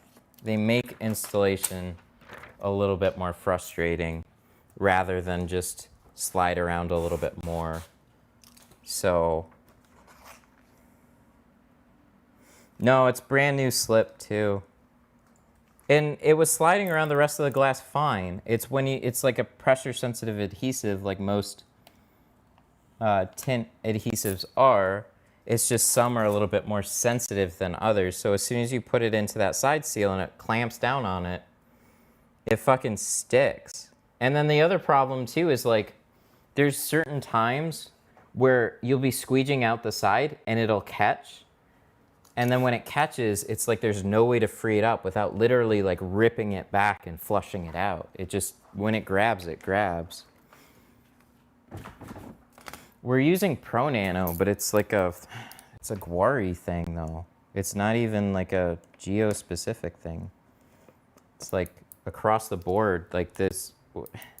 People love Global and they love the quick dry adhesive, or just in general, they love Global film.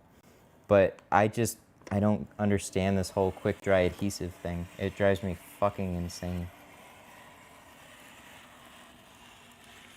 Sometimes, not all the time. Just like, catch me on a bad day with it. Would Avery? Their NR did. Their NR was similar. So I'm used to it to a point. Their NR Pro slid all over the fucking place and you never had that issue. And then I switched to NR when it came out because I didn't like the haze on NR Pro. And then it was just like a fucking, like, a sticky nightmare. It was really stupid, but I got used to it. I added some extra soap. Things were fine for the most part. Every once in a while you have an area that sticks. It's like, whatever. I don't get how, like, this is just a trend. Is the adhesive similar to Global? It is. It's that same system. So granted, I'm still newer to this particular type of film, but I'm not new to film in general. So I just don't understand.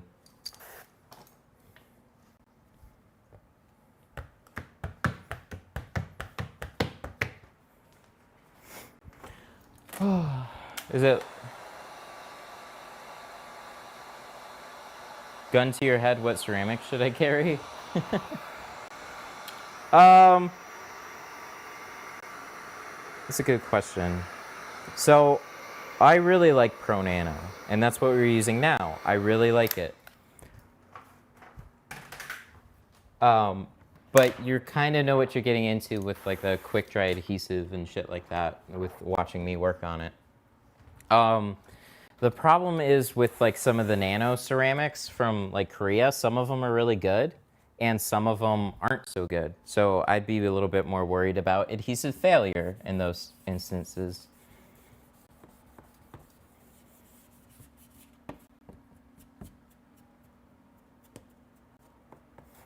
But if you're buying from a company like XPEL, Geo, Solar FX, shit, it's just a ton of them. They all use Guari, so they're all kind of similar. They're not exactly the same, but they're all similar.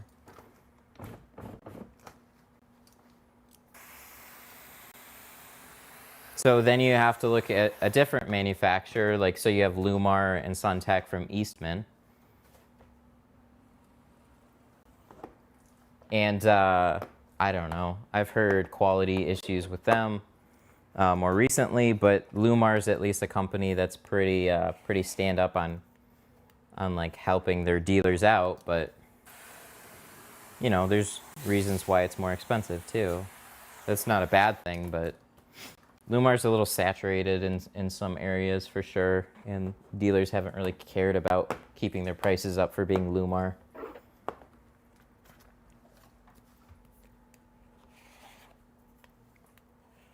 Still holding the gun.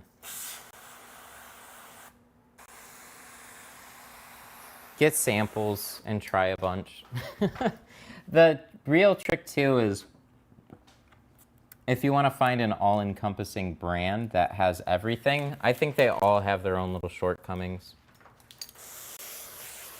I'm just like, this was me taking advice from like a community. So like when I onboarded with Geo, Guari has like a great reputation. So I was really happy about that. And I really, like, this is not me insulting their films or anything. It's just this learning curve of this adhesive has been so unnecessary, I think, is the way I would put it. I just don't get it. So it just doesn't fit into the way I've been installing, I guess, is the only way I can put it. Because like if it doesn't, like there's some people that like it to slide all over the place, but like for me, or like that's the way I kind of like it, but I just don't understand why it all of a sudden like will grab a particular spot and then lock down and then you're completely fucked.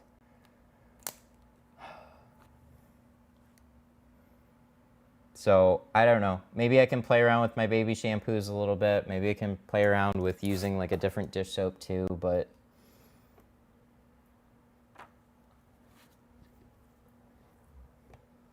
Superior Charcoal is my film. That's the same type of adhesive system too.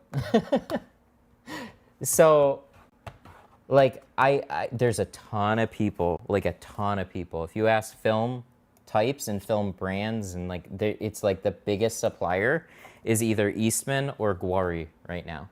It's like a competition between those two. So I'm on the same playing field as a lot of people. I don't understand right now. Maybe it's just the joys of summertime too right now, but God, it's been frustrating. just, it's not the whole thing. It slid around, but then it picks a spot and then it sticks, and you're just like, motherfucker. So that's my film rant for today. Thank you for joining my TED Talk. Have a good day. So does that mean it's a bad film? No, it doesn't. It just means that there's sometimes that's going to be super fucking annoying. But so a clear problem I had with a lot of the nano ceramics out of Korea, like, cause look, I've used those, and there was like this, like a rolling problem almost is how I would describe it. So a similar thing where a part of the adhesive would stick to the glass, but this film, like a lot of those nano ceramics and stuff like that, they would slide all over the place and they would be completely fine. And then it would like pick a random patch that was not as sticky, and it would freeze, and then you squeegee it out and it would just roll over on itself and crease. So for similar reasons, another film, like another type of film from, or manufacturer basically, was giving me the same type of like headache and shit like that. So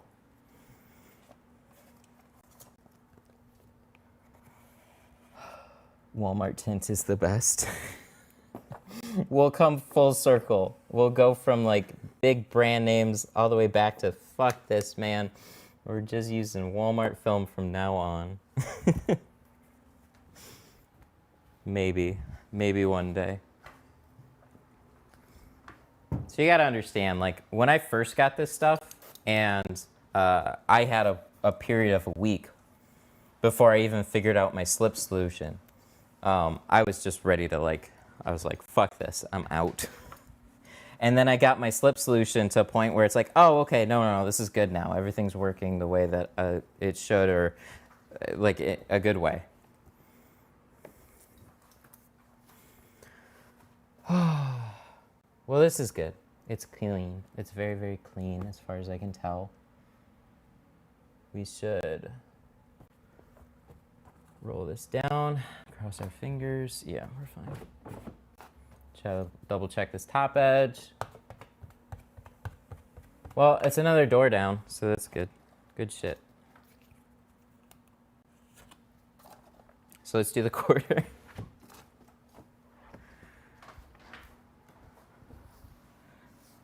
I can't snap shrink to save my life. Well, if you're having a real hard problem with it, you could try shrinking the individual fingers. So put everything, like squeegee it, like the rainbow pattern or whatever, and then you'll have like some fingers at the bottom, and just shrink them individually.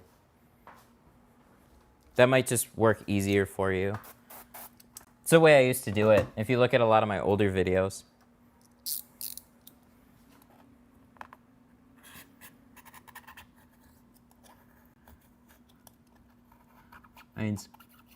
I inspire you to start your own company. Well, that's great. I hope I don't, after today's stream of me being frustrated about film, I hope it doesn't sway you too much.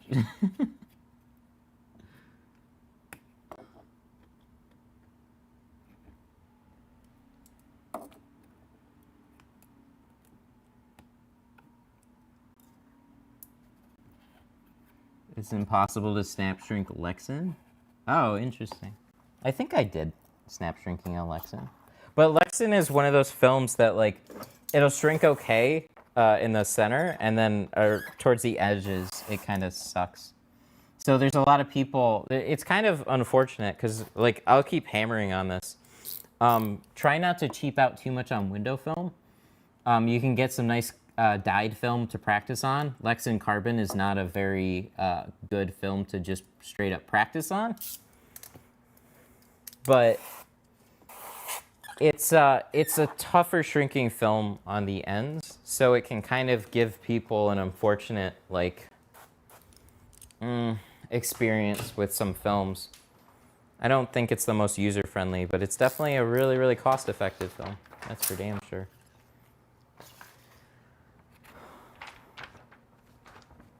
Thoughts on ASWF? Ooh, only bad thoughts.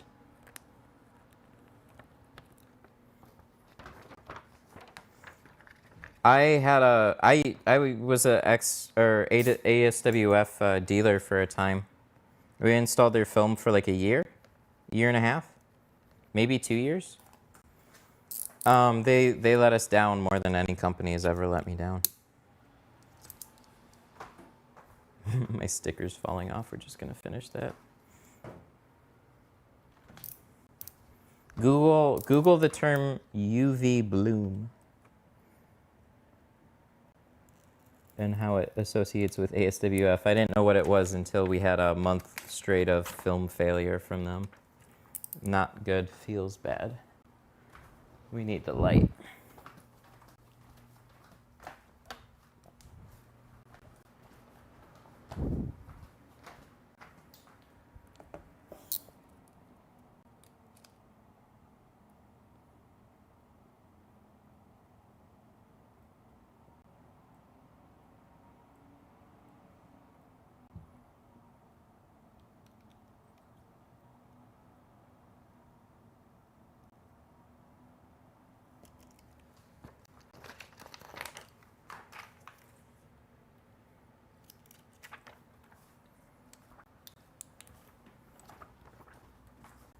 Harbor Freight light, yes. Yeah, they sell these in a couple different spots. I saw it in Menards too. They're like 30 bucks. They're really, really good lights.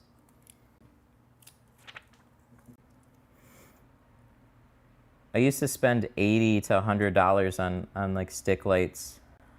They have very much dropped in price. And these ones are super, super handy. They last for quite a while and they're very bright. They're like 750 lumens. I don't know. They're really, really bright. What film do you think is the closest brand to Lexan, quality-wise? I don't know. Cheap? The problem is like, Lexan's not great quality. They're cost-effective.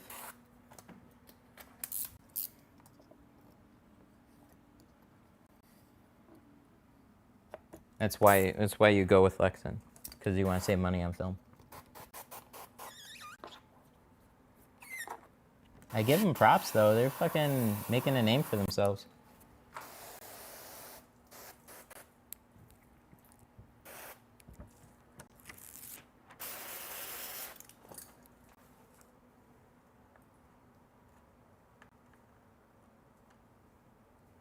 Well, that kind of sucked.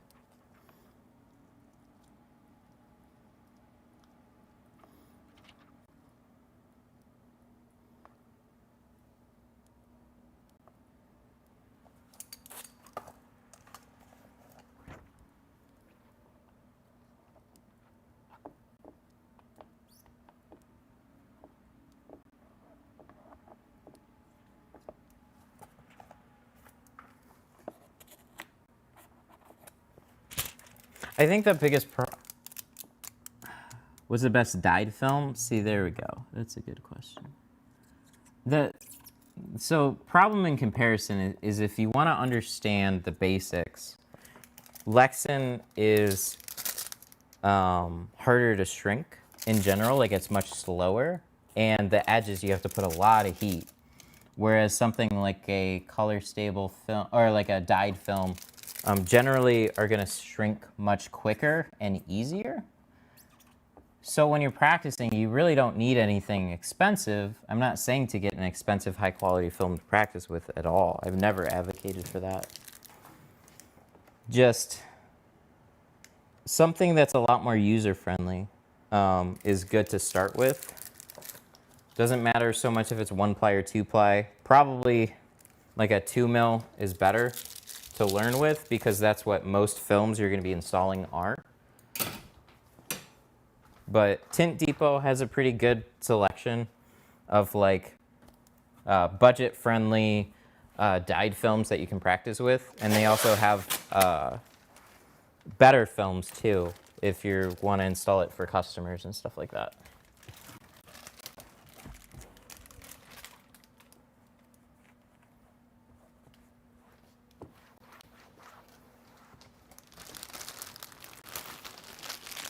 I found T-View on Amazon shrinks well. Yeah, so that's going to be like another inexpensive dyed, and like you said, it's probably not going to last a whole long. Yeah, but you save some money on it, and as long as you, like, it sounds like you understand that, and that's what I really appreciate, is like just trying to say that inexpensive film is going to do what high-end film is going to do is just like a big meme, and it gets really annoying.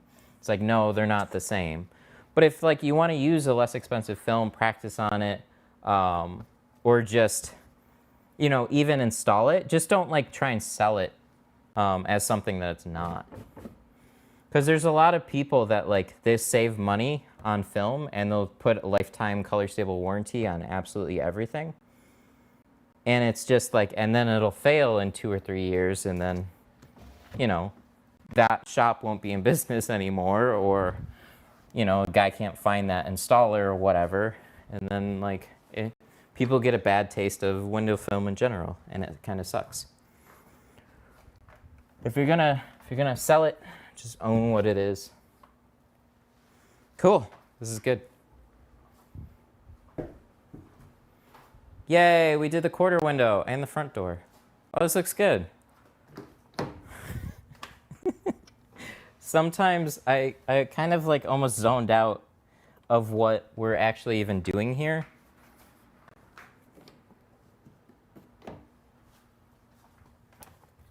So we're going to clean this up a little bit and take a good look. This is the first time I get to see it with just the front doors tinted and the windshield. Hey, Jamie. In camera. Jamie with the $2 super chat. Windshield looking good. LOL. Thank you. We have 50 on the windshield and 35 on the front doors. Yeah, buddy. Ooh, that looks good. I like it. Oh, that looks so much better now. That's a good look. That's a really, really good look. The back is a little bit darker than the front, but when you look at it like this, it's got a nice blend to it. 50% is already on the windshield, so like sometimes I forget that you can actually see 50% on a windshield, but I forget how much because it's been so long since I've done like 50% on like my own vehicle. But yeah, so the front doors are gonna look a little bit darker because the windshield's tinted. Ooh, that looks good. Oh, that looks really, really good. I'm happy with that. That'll be fun to drive around in.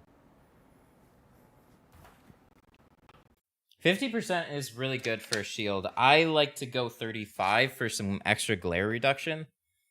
It's more comfortable for me to drive with a 50% or with a 35% than a 50 as far as like, you know, just like cutting out that extra light. But yeah, it's like if I were to, one of the reasons that we did this was because my wife was going to be driving it, and I don't feel as comfortable with her driving with a 35% windshield as me. So make it a little family friendly, get some protection. It's pretty good. We got to do the sunroof too, but I'm pretty sure it's closed right now anyways. But I haven't forgot. Let me throw this out though. Pick these up, throw them out, because I don't want to be here standing with it.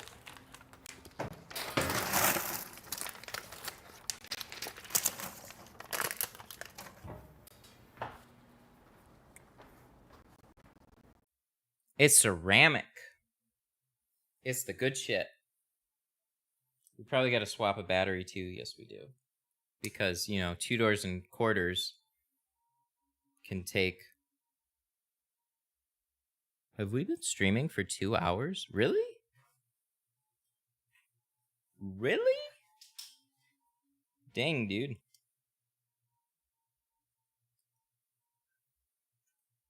Your wife is from the Philippines. She can drive blindfolded in the U.S.?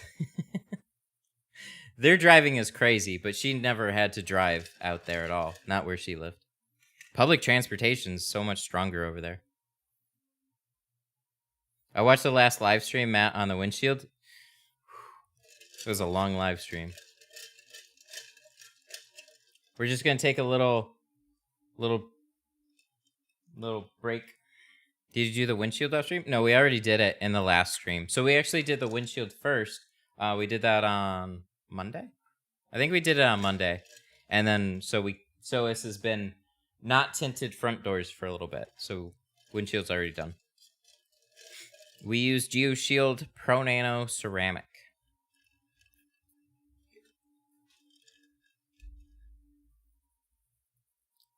So I will say, if you're doing these quarter windows, take your knife. This made it way easier for me. Take a little bit of time, take your knife and slide it in the gasket. Now, you don't have to trim away the gasket, but just kind of like break it free a little bit from the glass. And then cut your edge really, really tight. And the pattern's lined up really well doing that. So just take a little bit of time. First try. Of course it was first try. How much money in tint do you have in your garage? Ooh, that's a good one. Each one of those boxes, these ones, 3? Is it? Is it really? I think it's 300. Yeah, okay, yeah. Each one of these boxes is 300, so 3, 6, 9, 12, 15. So that's 1,500. And then we have a couple miscellaneous boxes below that. Ceramic is over here, but those aren't full 60s. We got 25 feet of ceramic because I just don't do it as much. So you can order good film in less quantities through Geo too as well. So you don't have to like go crazy, but these are 100-foot rolls. And then we have dyed over on this one over here. And then I have the back of my Explorer full of Classic Pro too as well. So I have some Classic Pro on the walls. Oh, I should show you guys too. Oh, wait. I'll do this before. Like, you go through film really quick too. Especially when you install for a shop. Here, let me switch back to the GoPro really quick and I'll show you something.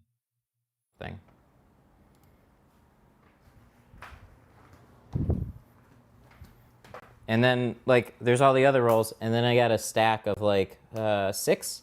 No, 8. We got 8 rolls over there, too, as well.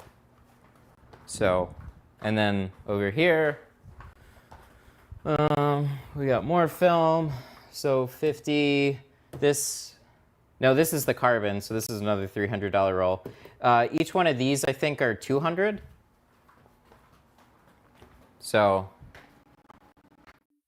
So yeah, I mean, when you're installing film, it adds up quick. But I didn't just order it all at once. I would suggest starting with something like Classic Pro and then making up some revenue, getting some business, and then start offering like a carbon and a ceramic and stuff like that. And they'll sell you shorter rolls too, just to help get you started. It's super cool that they do that. Have you ever tinted a Mini Cooper? Yeah, they're not that bad. They're pretty straightforward. A lot of the front doors, especially on the S, are frameless. We're in Michigan, Detroit Metro. Yeah, I'm in the Detroit Metro area. I'm over in Sterling Heights. So if you want to get your shit tinted, bring it on in. I ordered some products on your site on Sunday, got it shipped Monday, and arrived today. Sunday, Monday. Oh, well, yeah, if it came first class. But good. Thank you. I appreciate that. So is metallized harder to shrink than ceramic? Probably depends on the metallized film, but metallized is a bit of an older technology. So they came out with dyed, and then they made metallized. But the problem with metallized was it was cell phone signals and other shit. So like, you know, if you had to get a phone call, it wasn't really happening and it would kill your radio and shit like that. So then they ended up coming out with nanocarbons and nano ceramics later on, but that's still a technology that's improving. And then like metal sputtered film kind of like fell off, but they still have some. Generally speaking, it does take longer to shrink, but you should have some natural added heat benefits from it. I just don't know about signal degradation. It's one of those things where you should put it on your own and see how it does. And then if you still get phone calls the same, then you're probably good to go. How many vehicles do you think you've tinted altogether? A lot. I have no idea. Because there were sometimes I was tinting 6 days a week and I was doing like, I don't know, 4 to 5 cars in a day, sometimes more than that. And then there were some times that I didn't do jack shit.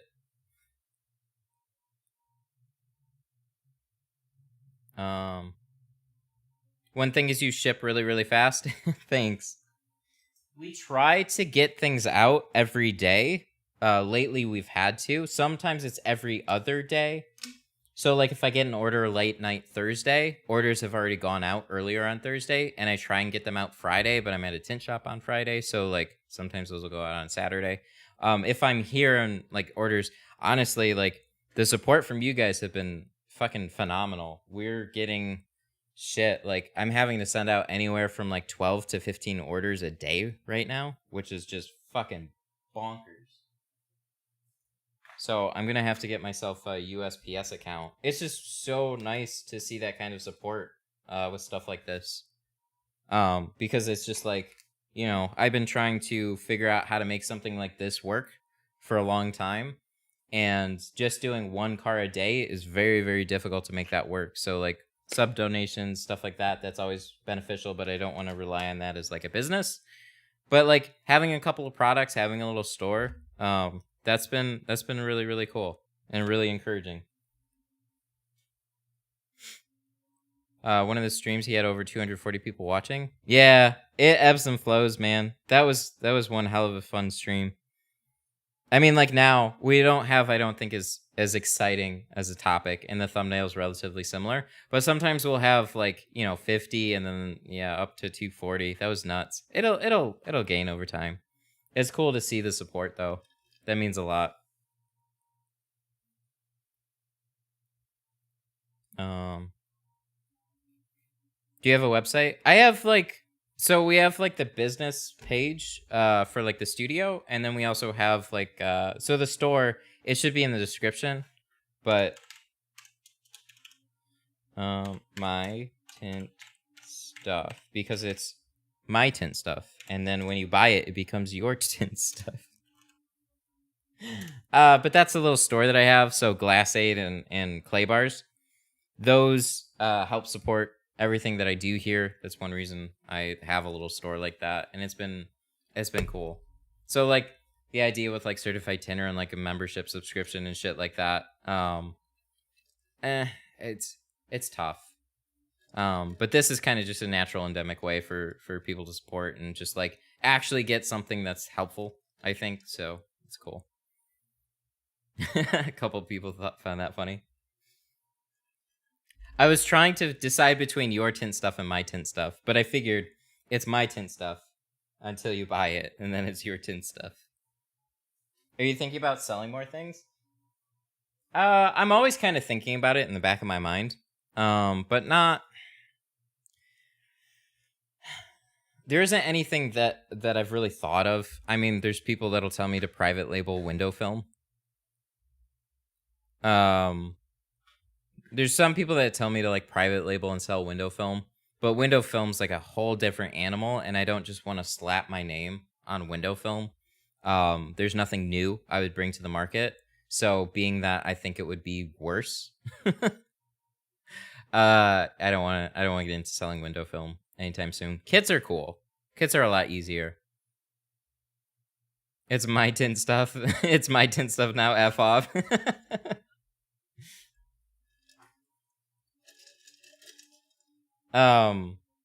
Hey, I'm late. I can see the different contrast on the tint. Yeah, so we've done the front doors and the windshield. So the front doors are done. We're gonna do one panel on the sunroof. Nothing crazy. I want to do both, but I'm going to leave the back one open because I have a BTU meter and I want to take it outside and try and use it for like demonstrations and stuff, and just like see if there's a cool video I can make off of that. And if not, then I'll just tint it. But what happened to the truck windshield? It got put off for now, but we'll probably do it. Everybody's been busy, except for me out of here sometimes. Jesus Christ. Oh my god, I'm reminded of this week. This week has been ridiculous.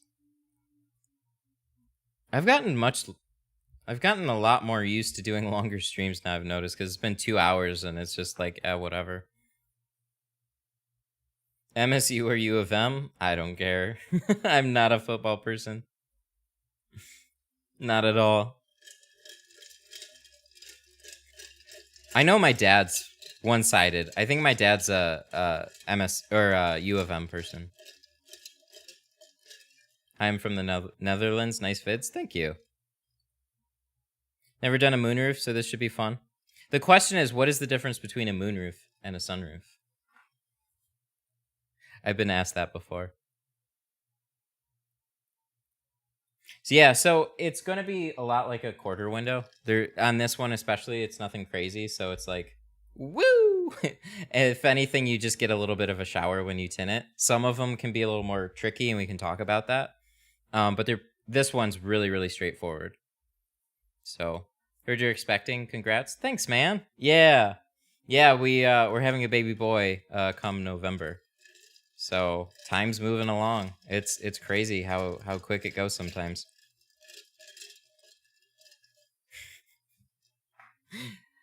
That's easy. The moonroof, you can only see the moon. True. Is there a special film? No. And this is, I don't know. I don't tint hardly any sunroofs, so it's nothing that I can definitively say. But I've seen posts where people are generally scared of tinting sunroofs because some people will say that they explode. I've never had that happen, and I've done like crystalline on an F-150 panoramic roof. I would imagine that it's the type of sunroof, the quality of the manufacturer, not the film. But, you know, if you put it on it and it breaks shortly after, yeah, I'd probably be swayed from it too, but one slide's open, the other only goes up and down. The difference between the two, from what I've been told, is literally nothing. They both can be called the same thing. There's also like old school ones where the sunroof was just like a piece of metal, and then you could pop it up and take it out if you wanted to. But I honestly can't definitively say. That's just like, there's a guy I remember working with who's like, what's the difference between a moonroof and a sunroof? And then for like half a day, I was like throwing out things like that. And he's like, nope, nope, nope. And then at the end, he's like, there is no difference.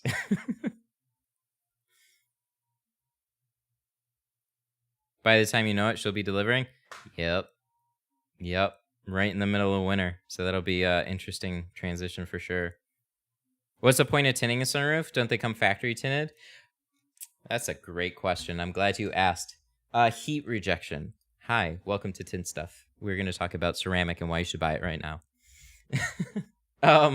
This is something I'm going to get into at the back. So we're going to be tinting over the back too. I'm not just going to leave it factory tinted, but we're going to do like, we're either going to do a 50% over it to darken it up a little bit more, or we're going to do straight 70 over it. I'm not 100% sure.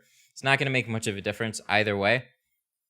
But what I want to do out of that is actually make a really interesting video that I can promote myself, and then just kind of throw out there. There is a good reason to get it. There's like, you know, your glass is then shatterproof. So if a window breaks, you don't have glass shards shooting everywhere. The film holds it all together. And then the main thing is heat rejection. So like, we're going to have a little baby boy back there. I want to keep him heat rejected.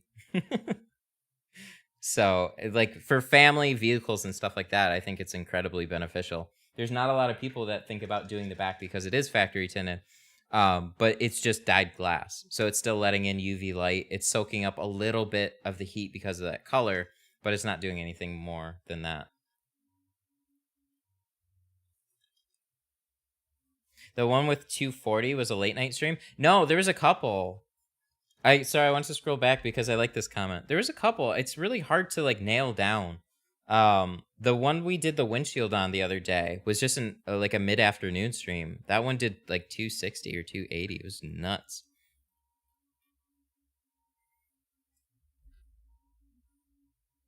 I think a moonroof is pure glass and sunroof is metal that blends in with the roof, I'm pretty sure.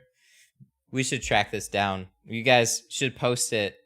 We should have a discussion. You know where we should have it? Hang on, let me type it first. I should have this .com/groups/tinternet. We should have the discussion over in my Facebook group.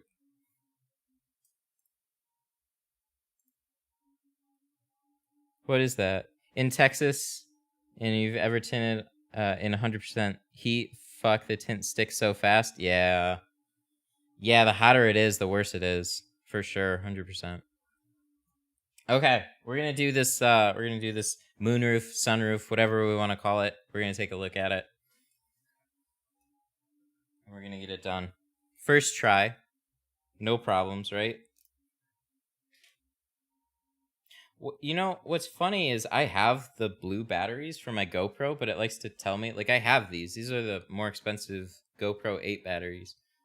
It likes to tell me that I don't have them, but I do have them. It's weird. Which, what would you recommend for cutting window tint and PPF for a new business? Get yourself a good cutter. So you could either get Vinyl Express, which is the cheaper cousin of Graphtec, but it's, as far as I can tell, the same shit. I don't know for sure, but Graphtec and Roland, those are the name brand ones. Get yourself a good machine. It's definitely worth it if you're going to be doing a lot of cutting.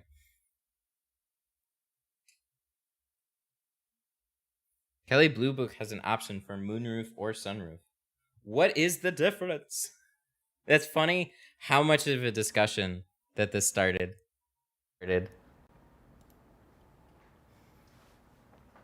If I wanted to buy Geoshield, do you have to buy bulk or a roll? No, you can just buy a roll. You can buy exactly what you need.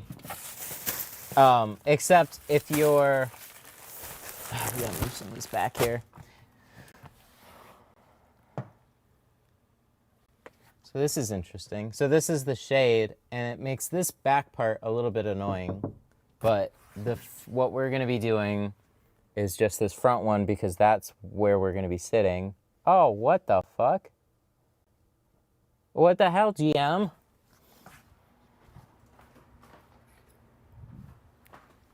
Should have inspected my own glass when I first got it. So this is interesting. See these little guys? Oh, okay, at least they're coming off. Sometimes, oh, these are little carbon speckles. But they're coming off. Well, that's good. Sometimes I've seen them not come off, and that's been really, really bad. But it came off.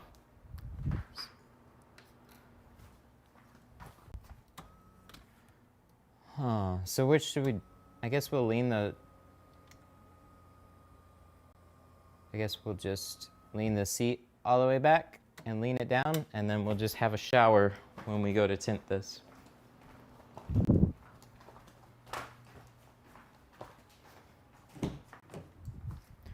guys want Burger King coupons?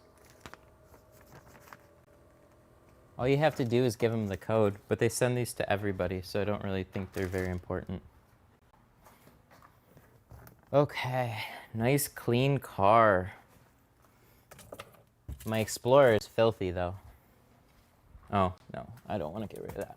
Okay, so let's take a look-see. We might have to break out the pool noodle for this one.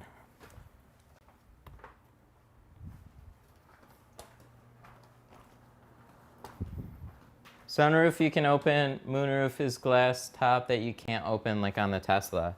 Interesting. Is that like 100% confirmed? That's a badass car. Thank you. I really like it. Yeah, sunroofs are always a shower. We're gonna take the pool noodle. Hopefully it's effective for this one.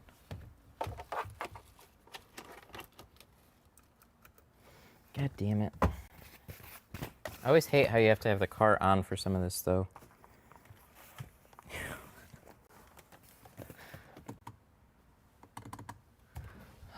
Did we move the... Why are you beeping now? Oh, yeah. There's the key. I looked it up on Google. Yes, 100%. Well, there you go. It's confirmed. Pool noodle activated. Is this gonna help? It might help. We're gonna use one of two things. I'm still gonna be using glass aid on this, but to see through a sunroof to line it, sometimes that can be a little bit annoying. So just trying to cover all my bases first. What the fuck is that?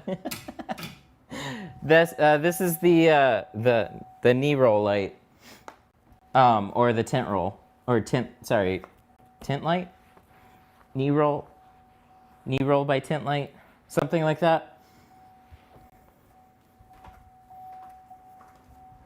I don't use it very often, but sometimes it's handy in trucks and SUVs for illuminating a bigger spot. But where it's always fallen a little short is like stark contrast. It generally illuminates an area. It doesn't. I kind of wish it was brighter. That's why I still like the stick lights. It's about like establishing some type of a contrast, so it doesn't get used that much. But every once in a while I try it to see if it'll be helpful in something like this.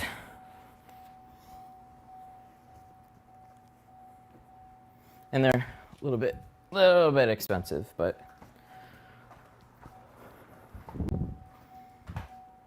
I gotta buy one now. You guys.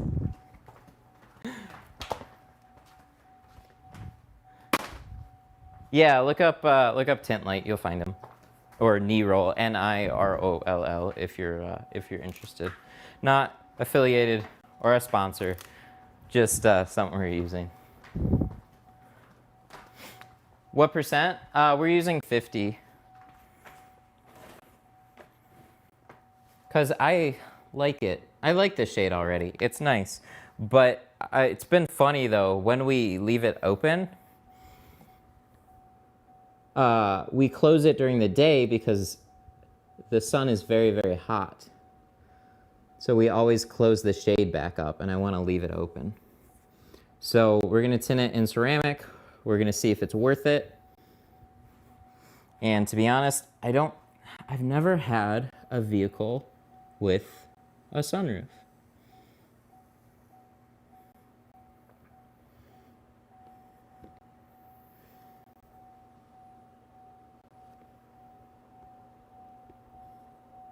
See, it's hard for me to,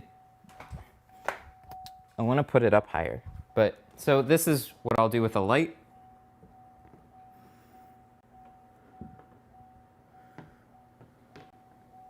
So I just want to make sure that's pretty good. So like I said, they're handy and they generally illuminate an area, but sometimes like, let me show you guys the difference. This is what I usually use. And then this is the tint light. So you can see there's like a sharper light that comes off of like a stick light versus this. This is kind of more like a general illuminating thing.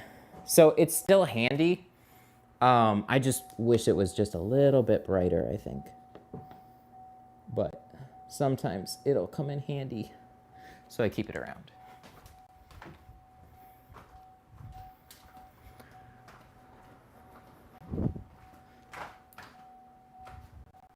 Hey, oh, that's a really cool comment.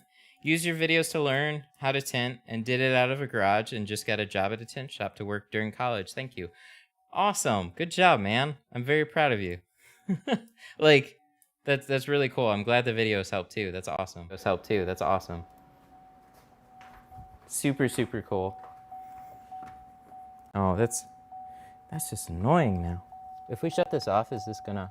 Yeah, I gotta latch it again? I don't wanna latch it again. I'm gonna forget.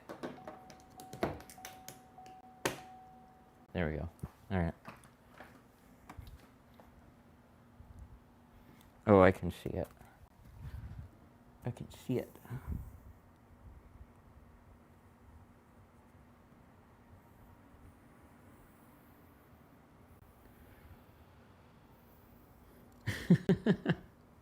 Fair point. No use or no need for a glass aid. Nobody will see a scratch. This is very true, but I'll know it's there, and it'll hurt my soul.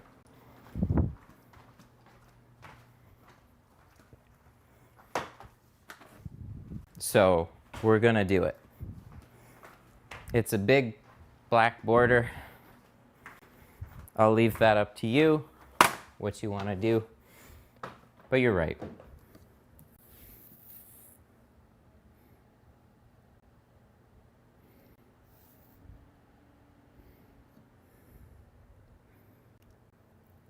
I know I'm kidding. I know. I was playing around too. That should work.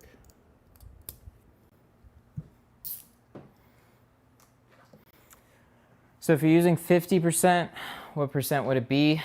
That's where math comes in handy. So do 0.50 and then multiply that by 0.20.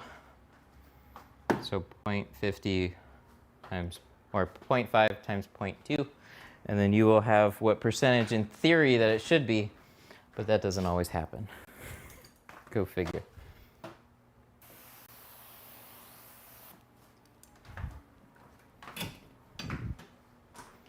Hopefully it doesn't release either. So this is our big roll of 50.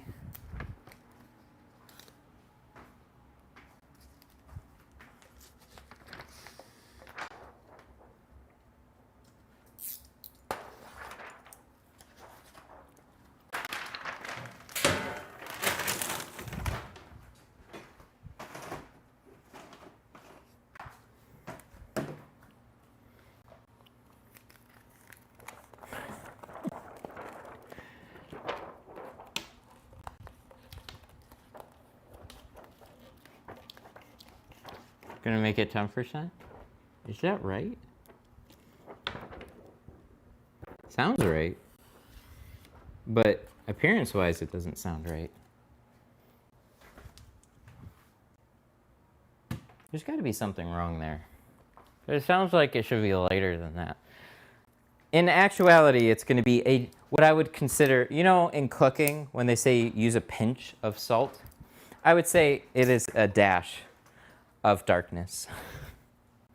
What's the numbers again? So to find a percent of a percent, multiply, welcome to Tint math, multiply the percentage, so you gotta break it down into like a decimal. So 50% is 0.50 or 0.5. And then 20% is 0.20. And then take your number, multiply it by 100 to turn it back into a percentage. So you divide any number by 100, it turns it into a decimal. And then you multiply it by a certain number, it'll turn it into a percentage. I am not a math expert. That is just something random that I remember from school.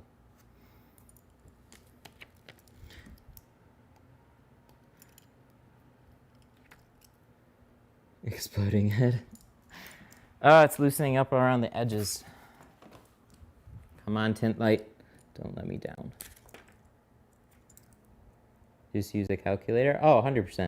I'm telling what to use in the calculator. Or just literally Google what, and then it'll probably just bring it up.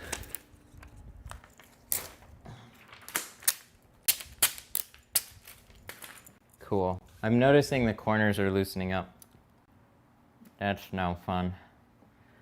Which means that it might be loosening up in the spot that I don't want it to be. Oh, and then the accessories turned off. Just put it.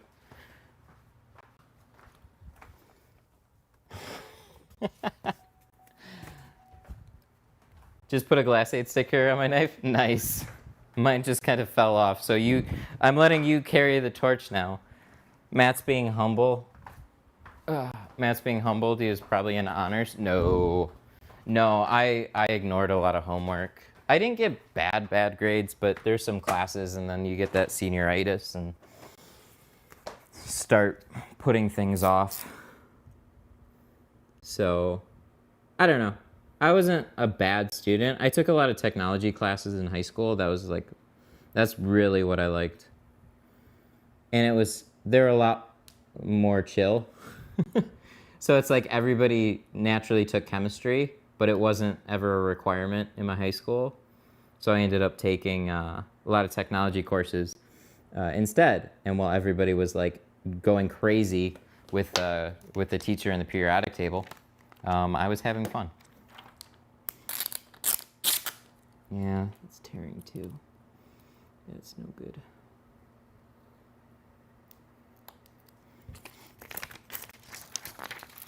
Well, we have successfully turned this into a plotter and scored it.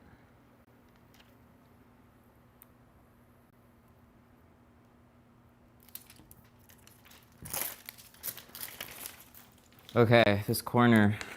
This is the downside of glass aid sometimes.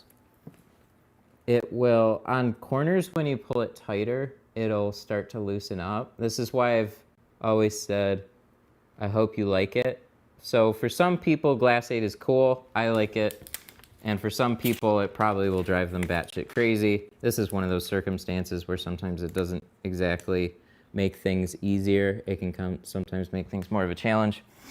It'll loosen up in a corner sometimes when it's oversaturated, or just like if there was like a little bit of grease, or it didn't get cleaned off perfectly. And then it gets wet and then it'll start to loosen up. And then sometimes it'll be completely fine. So it really, really depends. So I want to make it better though. Do I cut in the center? Yeah, but on something like this, I'll cut more towards the leading edge, the inside edge of it. Because an 1/8" border around a sunroof isn't necessarily the best way to go. You want to make them like the quarter windows.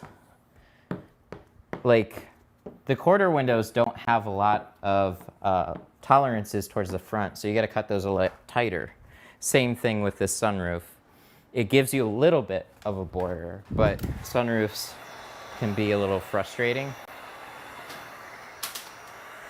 So you just want to try and cut them as exact as you can, but that can be a challenge. Because you just don't have a good, like, you're leaning over, you're standing on something and trying to lean over and look at it. But I like snap shrinking them. Excuse me. I like snap shrinking them too. Just a little bit.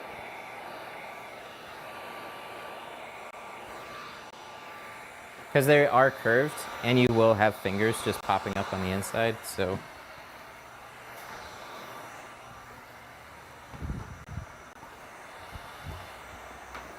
I need 2 benches.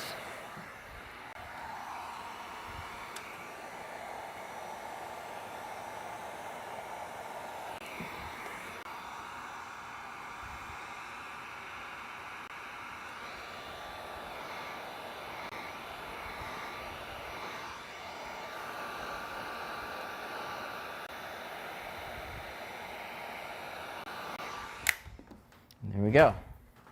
So, being that we have a glass board, now is a good time to take this and put this over on the glass board, remembering which side is which.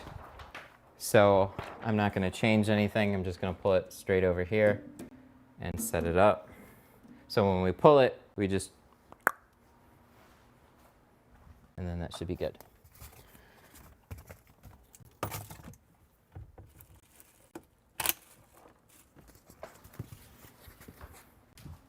They had a great meme for that, though. It was so funny. The guy that makes them posted it. Like, it was the yelling lady, and it was like, it's a pool noodle. Oh, no. It's a tint light. And then the cat sitting there at the table. Or no. The cat says something, and then the lady screams, and then he made it say pool noodle. And that was fucking great.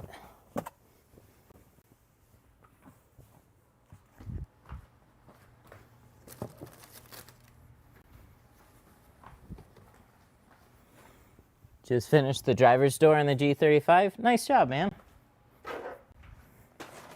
It's about the same time it took me to finish the front doors on this one today. God damn it. Sometimes I feel like I don't know. We've had some issues lately. Let's just say that. But yeah, it's weird. Sometimes customers' cars go really, really well, and then my own cars will take a little bit longer. But like, I also go into it with a little bit more of like a chill vibe or whatever.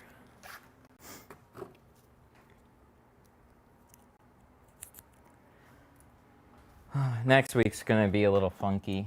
I don't know what's gonna happen with next week or the week after. Because this whole next week, the only day I have available is a Monday, and I don't have anything currently lined up for it.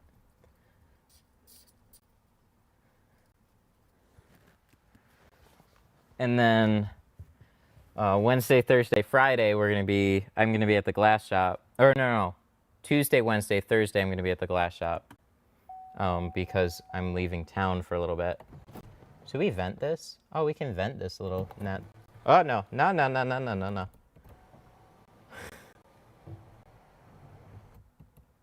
How do you... Okay, so now it's angled, so it'll go this way. And I guess that means it'll ruin my paneling. So, ooh, let's do this. Towels? Maybe some towels. So maybe I can do a stream from the glass shop again, kind of like we used to in October. Because I'll be working. And then the other thing that, okay, so here's another mission that I'm trying to figure out. I'm trying to create casual conversations in the Facebook group. So like, this is a little hard to explain. And then what did Jamie say? It's because you love your viewers, just spending time with us. You know, that's why I streamed today. I felt really bad if I wasn't going to stream. I was just like, man, I feel like I'm letting people down now if I don't live stream. And that's kind of special. So like, even though we're only working on the Blazer, which is like, it's still fun and stuff like that. But it's like, I always like to bring like a real car to stream. And I'm a little sad that didn't happen today. But I came to the stream because it's like, Jesus, I know there's people that are just like gonna miss it on Wednesday. So like, now I have to show up. And that means a lot. So yeah, here's that shower. So I was bawling my eyes out of no stream. I know that's a meme. But like, this is a fun hangout, and I want to try and bring that whole aspect to like the Facebook group. And the Facebook group is like post topics and stuff like that. But there's like, Facebook has Facebook rooms, but it's a little kind of intimidating to just join a room with a bunch of people that you don't know, and like they put you on video chat already. So what I want to try and do is like basically enable a conference room that people can join and like be part of a discussion, or they can watch it on the group. So that's a bit of a challenge. That's what Discord is for. So my issue with Discord is it's another community that I have to try and build. And like, I'm always checking your stream, the bell is on, but I don't hear it. Huh, that's weird. You could also turn the bell on Facebook, so if the YouTube fails, that's why I have that. Oh no, I should have one over here too, huh? Well, I guess that'll kind of work. No, that won't work. I'm now very self-conscious about my own paneling. There, that, right there. There we go, it's perfect.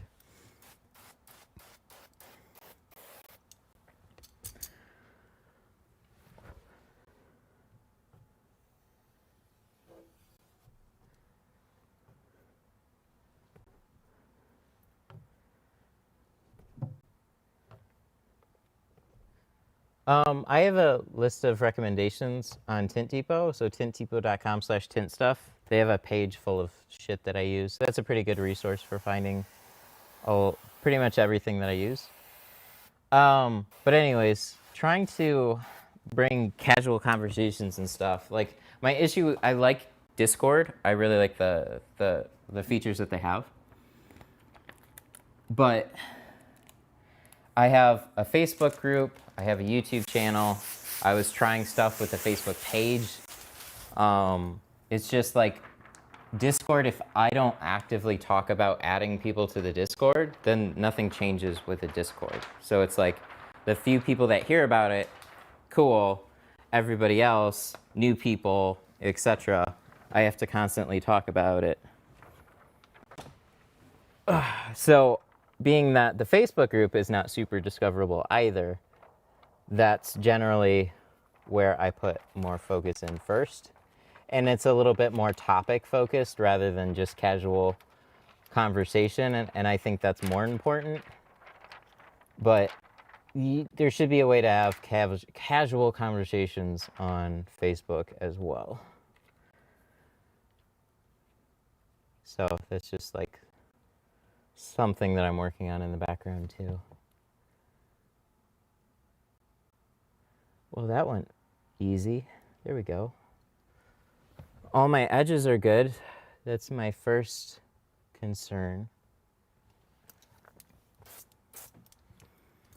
Second is keeping this from sliding around while you squeegee it out. And then third is dirt.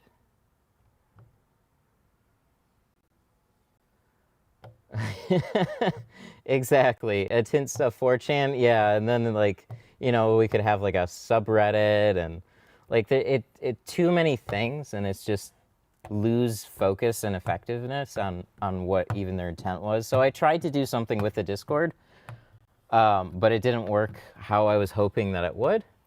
And like, if I could live stream on, how do I say this? If I could live stream on Facebook and then add people to the live stream as we went, that was kind of what I was hoping for. But then I gotta manage it. I gotta actively invite people on and disconnect, and then it's like before I know it, I'm losing track of work. I want something I can turn on, leave on, and then just like while I'm at work at the glass shop or something, people can join and like say, hey, what's up? Or we can talk about shit. But it doesn't have to be a private conversation. It can be a public thing that people can like tune in and watch, kind of like an ongoing podcast. Kind of like we do with the live streams where people just like ask me questions as I go, but we always have to have like a GoPro and shit like that on. So it's a little bit nuanced, and I'm sure not everybody's going to understand what I'm talking about, but you'll see if I ever get it up and going.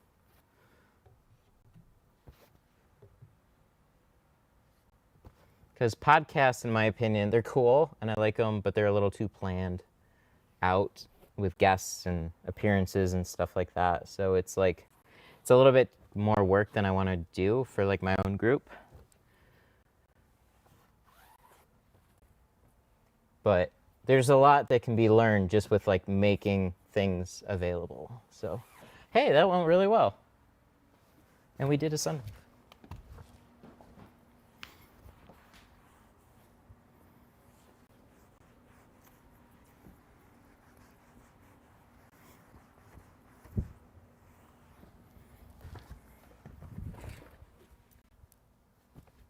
Neat. It doesn't really look much different. It's very similar. So I guess this is technically 10%. I like how things flow now. Yeah, it's cool. It's like, it's really fun to be able to like talk to you guys while we figure stuff out in Tint. That's like, so we have this live stream thing down, which is really, really cool. I just want to try to make it a little bit more accessible on like times that I don't set it up as a show. So it's like if I was driving, I would want to just turn it on and just like, hey, what's up, dudes? You know, something a little bit more casual and whatnot. That's kind of what the Facebook rooms are, but they're too locked off. But yeah. No, just the front panel. So they're just two pieces that basically look identical. But we're gonna leave this back one alone. So I'm gonna try and make a factory video, I think. And when I'm driving, most of the sun's gonna come through this front part here, but I wanna be able to feel back here to see the difference. And maybe I can figure out how to make a video. So the only reason I'm not tinting it right now is because of possibilities with content in the near future. God, this is dirty.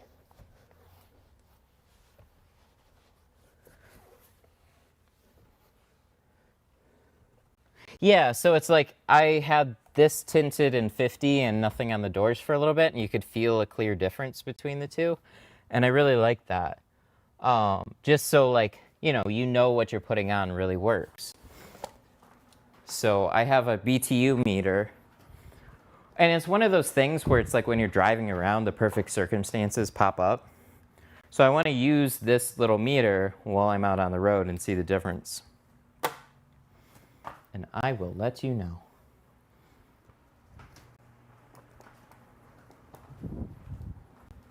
Are you the first owner of this thing? Yeah.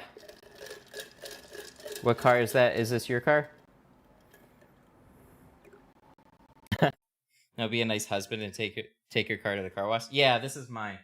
More specifically, this is my wife's baby mobile. So I just drive it to pick up some stuff. After you get done, do you use anything to clean the windows with? I have Sprayway. That's a pretty decent glass cleaner that's widely available. But I'm just gonna wash the whole thing. I'm gonna spray it all off, because there's a bunch of soap streaks on the hood and stuff like that. So I'm gonna wrap that up off stream. Maybe today, maybe tomorrow, but soon, very soon.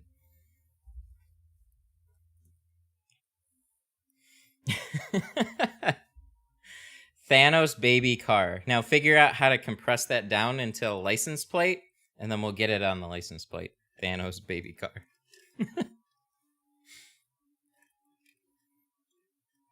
Don't forget to get the red dot. I got it. Is your Explorer tinted like hers? No, mine's a little darker. So what I prefer is 35 on the shield and 20 or 35 on the front doors.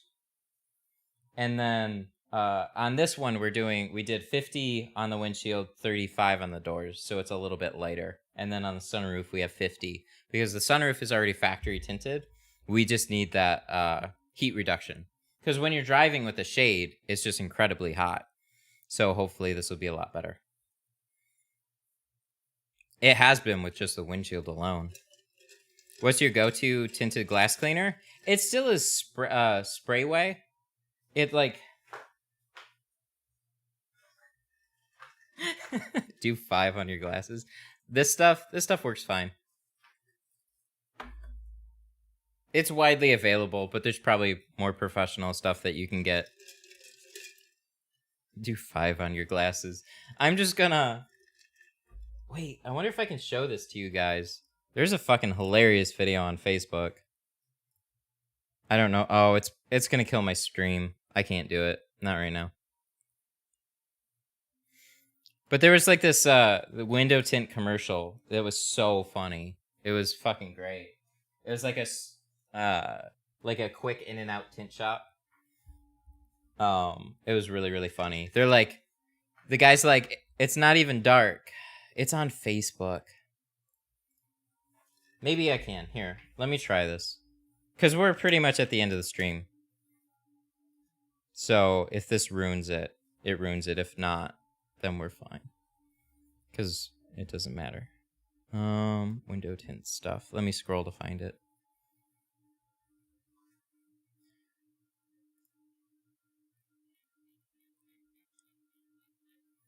I'll find it. 50% looks pretty good when it goes on the shield. I wouldn't say it's really dark, though. You can still see into the car okay. It's just like lightly shaded. Maybe I can search. Because it's probably pretty far down. It's been a couple days. My group on Facebook has been fucking crazy. It's currently the most active group, I think, on Facebook for window tinting.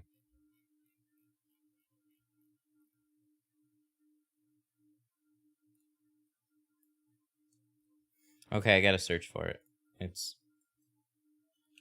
I know who posted it, though. No. See, this is why we can't have anything nice. Search posts in this group.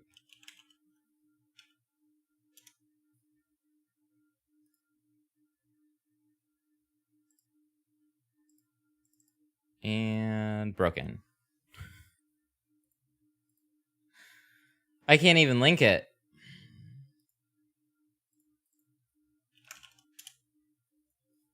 I gotta ask about the windshield tint. Have you heard of people getting sued because of the darkness? Maybe a couple times. There's some state laws that are a lot more strict and will fine you for illegally tinting stuff. Michigan is not really one of those states. Michigan is one of those, like, they'll give you a ticket for it, but you technically can have it if you have a doctor's note. So it's like, it's up to not me, but it's up to the client to have a doctor's note. I can't even link it. Oh my god. Stop it! You guys are killing my browser. Oh, wait. Oh, okay, here it is. I found it.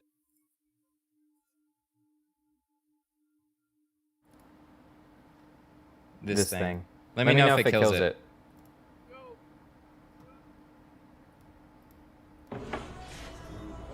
Whoa. What's down? Hey, what's up, bro? What's good, brother? Please tell me y'all do tint over here. Yeah, this is 10 spot, you hear me? Best in the city. Fucking mosquitoes. It's crazy out here. What you trying to get, though? I'm just trying to get my shit blacking out. That's it. I just want my shit dark. Blacking out? Yeah. You ain't saying nothing, man. You know, I got you, man. But I can get you right.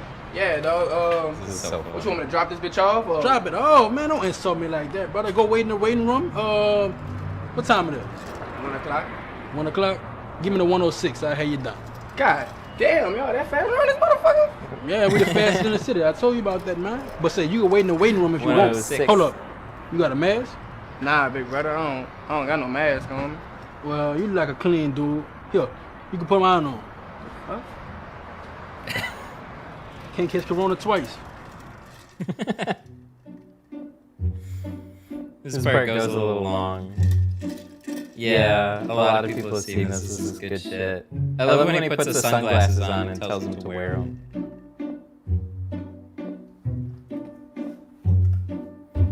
We're now at Tint React screen. I might skip.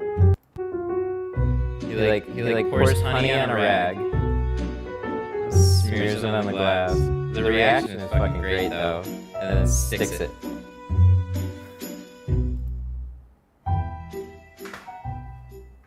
When he talks to the guy, it's fucking great. You ready? Oh yeah, man. Come on. Just finished up. You got me right, big dog? Of course I do, brother. Check it out. Bro, what the fuck is this? What you mean? What the fuck it ain't? It's tint, nigga. Bro, what the rest of it at? Like what the fuck? The rest of, based on what I thought you was willing to spend, it's how I proportionalize it into the tint, man. I equaled it out, man. You cannot be fucking serious. This shit not even dark, bro. You know what? Here, check it out now. The fuck, bro? Dog, huh? Yeah, it's pretty dark. It's pretty. Man, everything's dark, man. What the fuck? That's not my problem, but my job is to make sure the tint dark. And since it's dark, I see we good.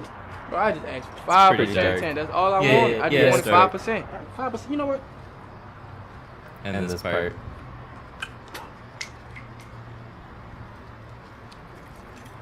Bam.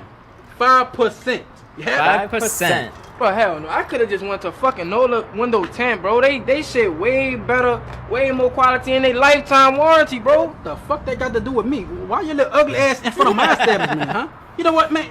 I got other people to tend to, man. Just give me my $400 so I can go fuck over. So I can go take care of them. What's so funny about shit like this too is like you'll like so true. So many tinters can relate to this type of stuff because you will just have people like bitch at you for pricing and whatnot while you're there. And it's like, dude, why are you bitching to me? If you want their, like, go fucking somewhere else. Like, I got quoted 150 from this other guy. I need you to match that. It's like, no, fuck off. Go to that guy. Why are you here? I love his response to it. $400? You want great for some motherfucker? Get the fuck out my establishment.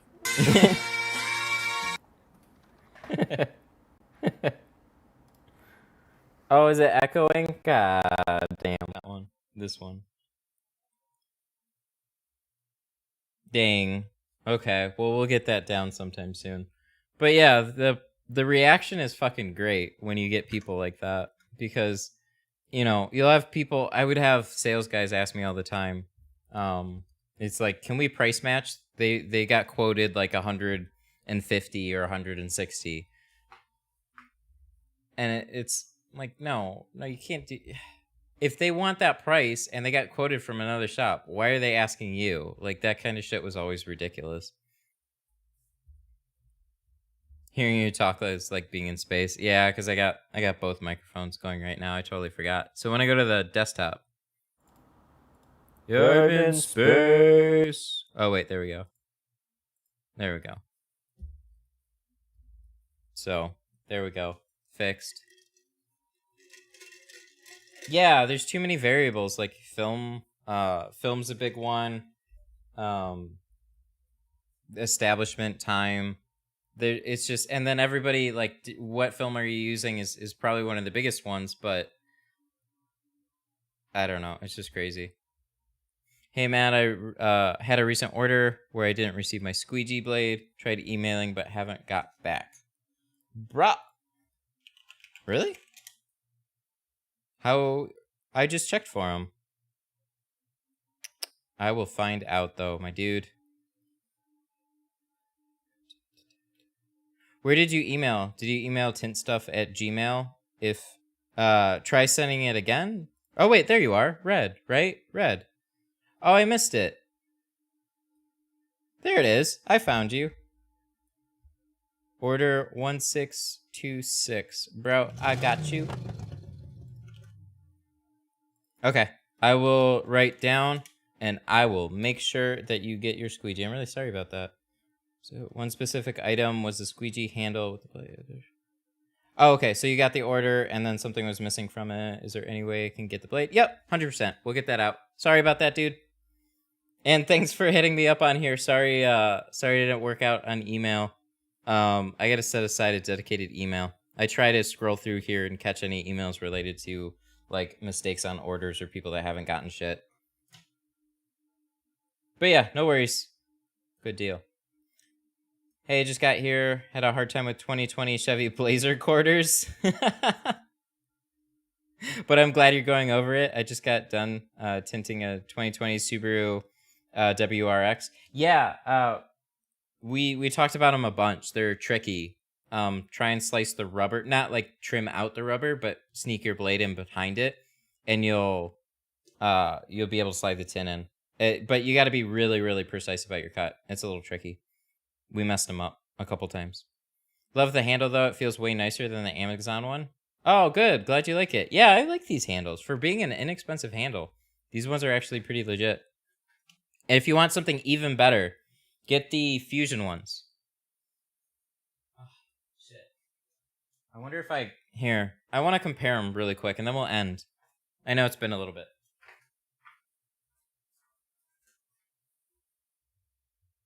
Okay. Real quick before we end the stream, this is the one that I got in my store. The one that kind of looks like it's screaming in terror. Ah! So this one's just like a hard plastic squeegee. It's got a nice like, you know, it fits in your hand pretty well, and it's thin, so it slides in and out of your belt pretty well. But it's just like a hard plastic durable squeegee. And then this one is the Fusion Shorty. So like the main differences between the two is this is just a hard injection plastic. It does the job. It's good. This one, whatever the materials it's made out of, it feels a lot more solid.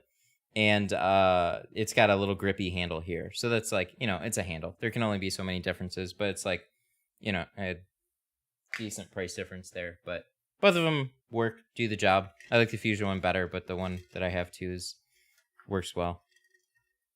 I bought the handle from you. Is that the Fusion? No, I don't sell any Fusion stuff.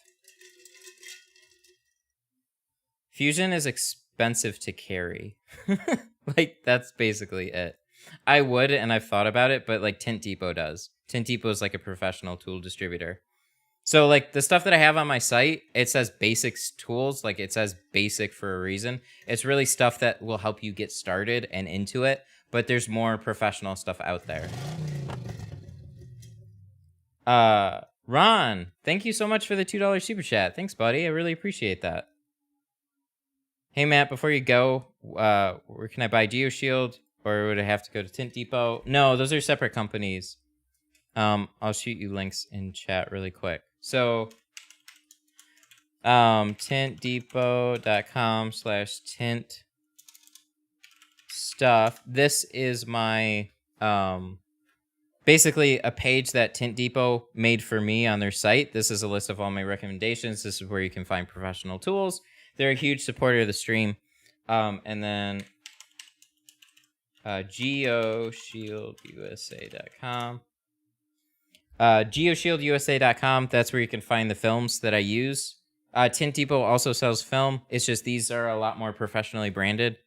But they're both good films. So Tint Depot is more of like just a retail facing website. Geoshield's more of like if you want to become like a professional film dealer, that's where you go for stuff like that.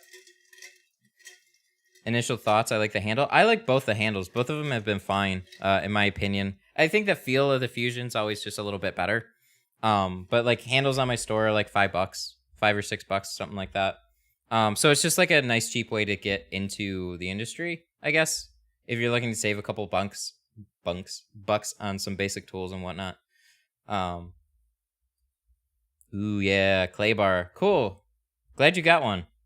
Yeah, the clay bars are super awesome, but you're right, it does get stuck to the box. I know. So I've sliced off a little piece of tint, stuck it in the box. It's kind of a janky solution, but it works for the most part. I wish it was better, so I don't know. We've talked about a couple things on stream. Hopefully we'll make it better. Alrighty. I guess I should link mine too, huh? mytintstuff.com. There. That's where I sell like the basic handles, basic squeegees, basic tools, stuff like that. So, alrighty. And with that, I guess we're gonna end the stream today. Thank you guys so much for hanging out. Let me read off some super chats too, because you guys are pog. If any of you guys watch Twitch. Charles, T-Jet, Efren, Jamie, John, Jamie, and Ron. Thank you guys so much for all the support. For anybody that orders stuff in the store, for anybody that orders stuff from like, the affiliate sponsors, stuff like that. Like it all contributes to what I have going on here so that we can come in and dick around with some front doors. I don't know. It means a lot. And even if not, if you hang out, contribute. And hey, Eber.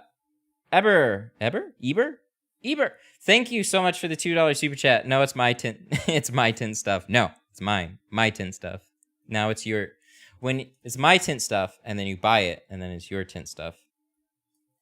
And yeah, like I said, anybody that else hangs out in here, these wouldn't be fun without you guys. So it's just contributing, asking questions. But yeah, feel free to also join the Facebook. No. Feel free to join the Facebook. The Facebook group is where a lot of conversations go on after the fact. Charles! Goddamn. Thank you again, Charles. You're always a huge contributor too. Thank you so much. I really appreciate that. Lick the clay, no stick. I tried spraying slip solution in the box, but it dries out and then it still sticks. When's the next stream? I'm hoping for Monday, but I don't have anything on Monday, so it's going to be a little bit of a rough week. I promise, though, if Tuesday, Wednesday, and Thursday, I'll be at the glass shop. So if I don't run a stream on Monday, I will run a stream from the glass shop. We'll figure something out because I'm not going a full week without streaming again.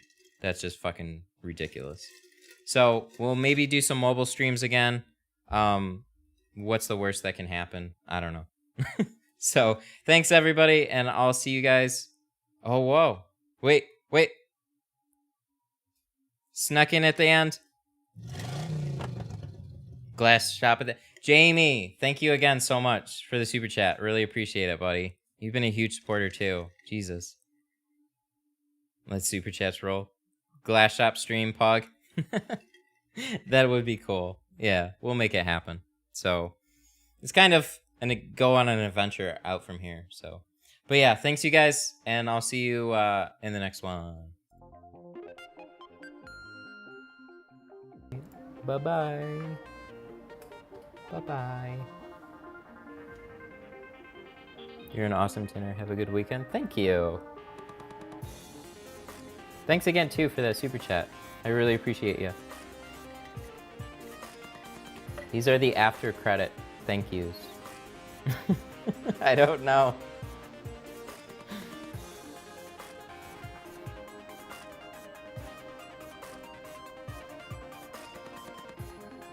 Aw, thanks, Jaybird. You have a good weekend, too. I know. We're ending.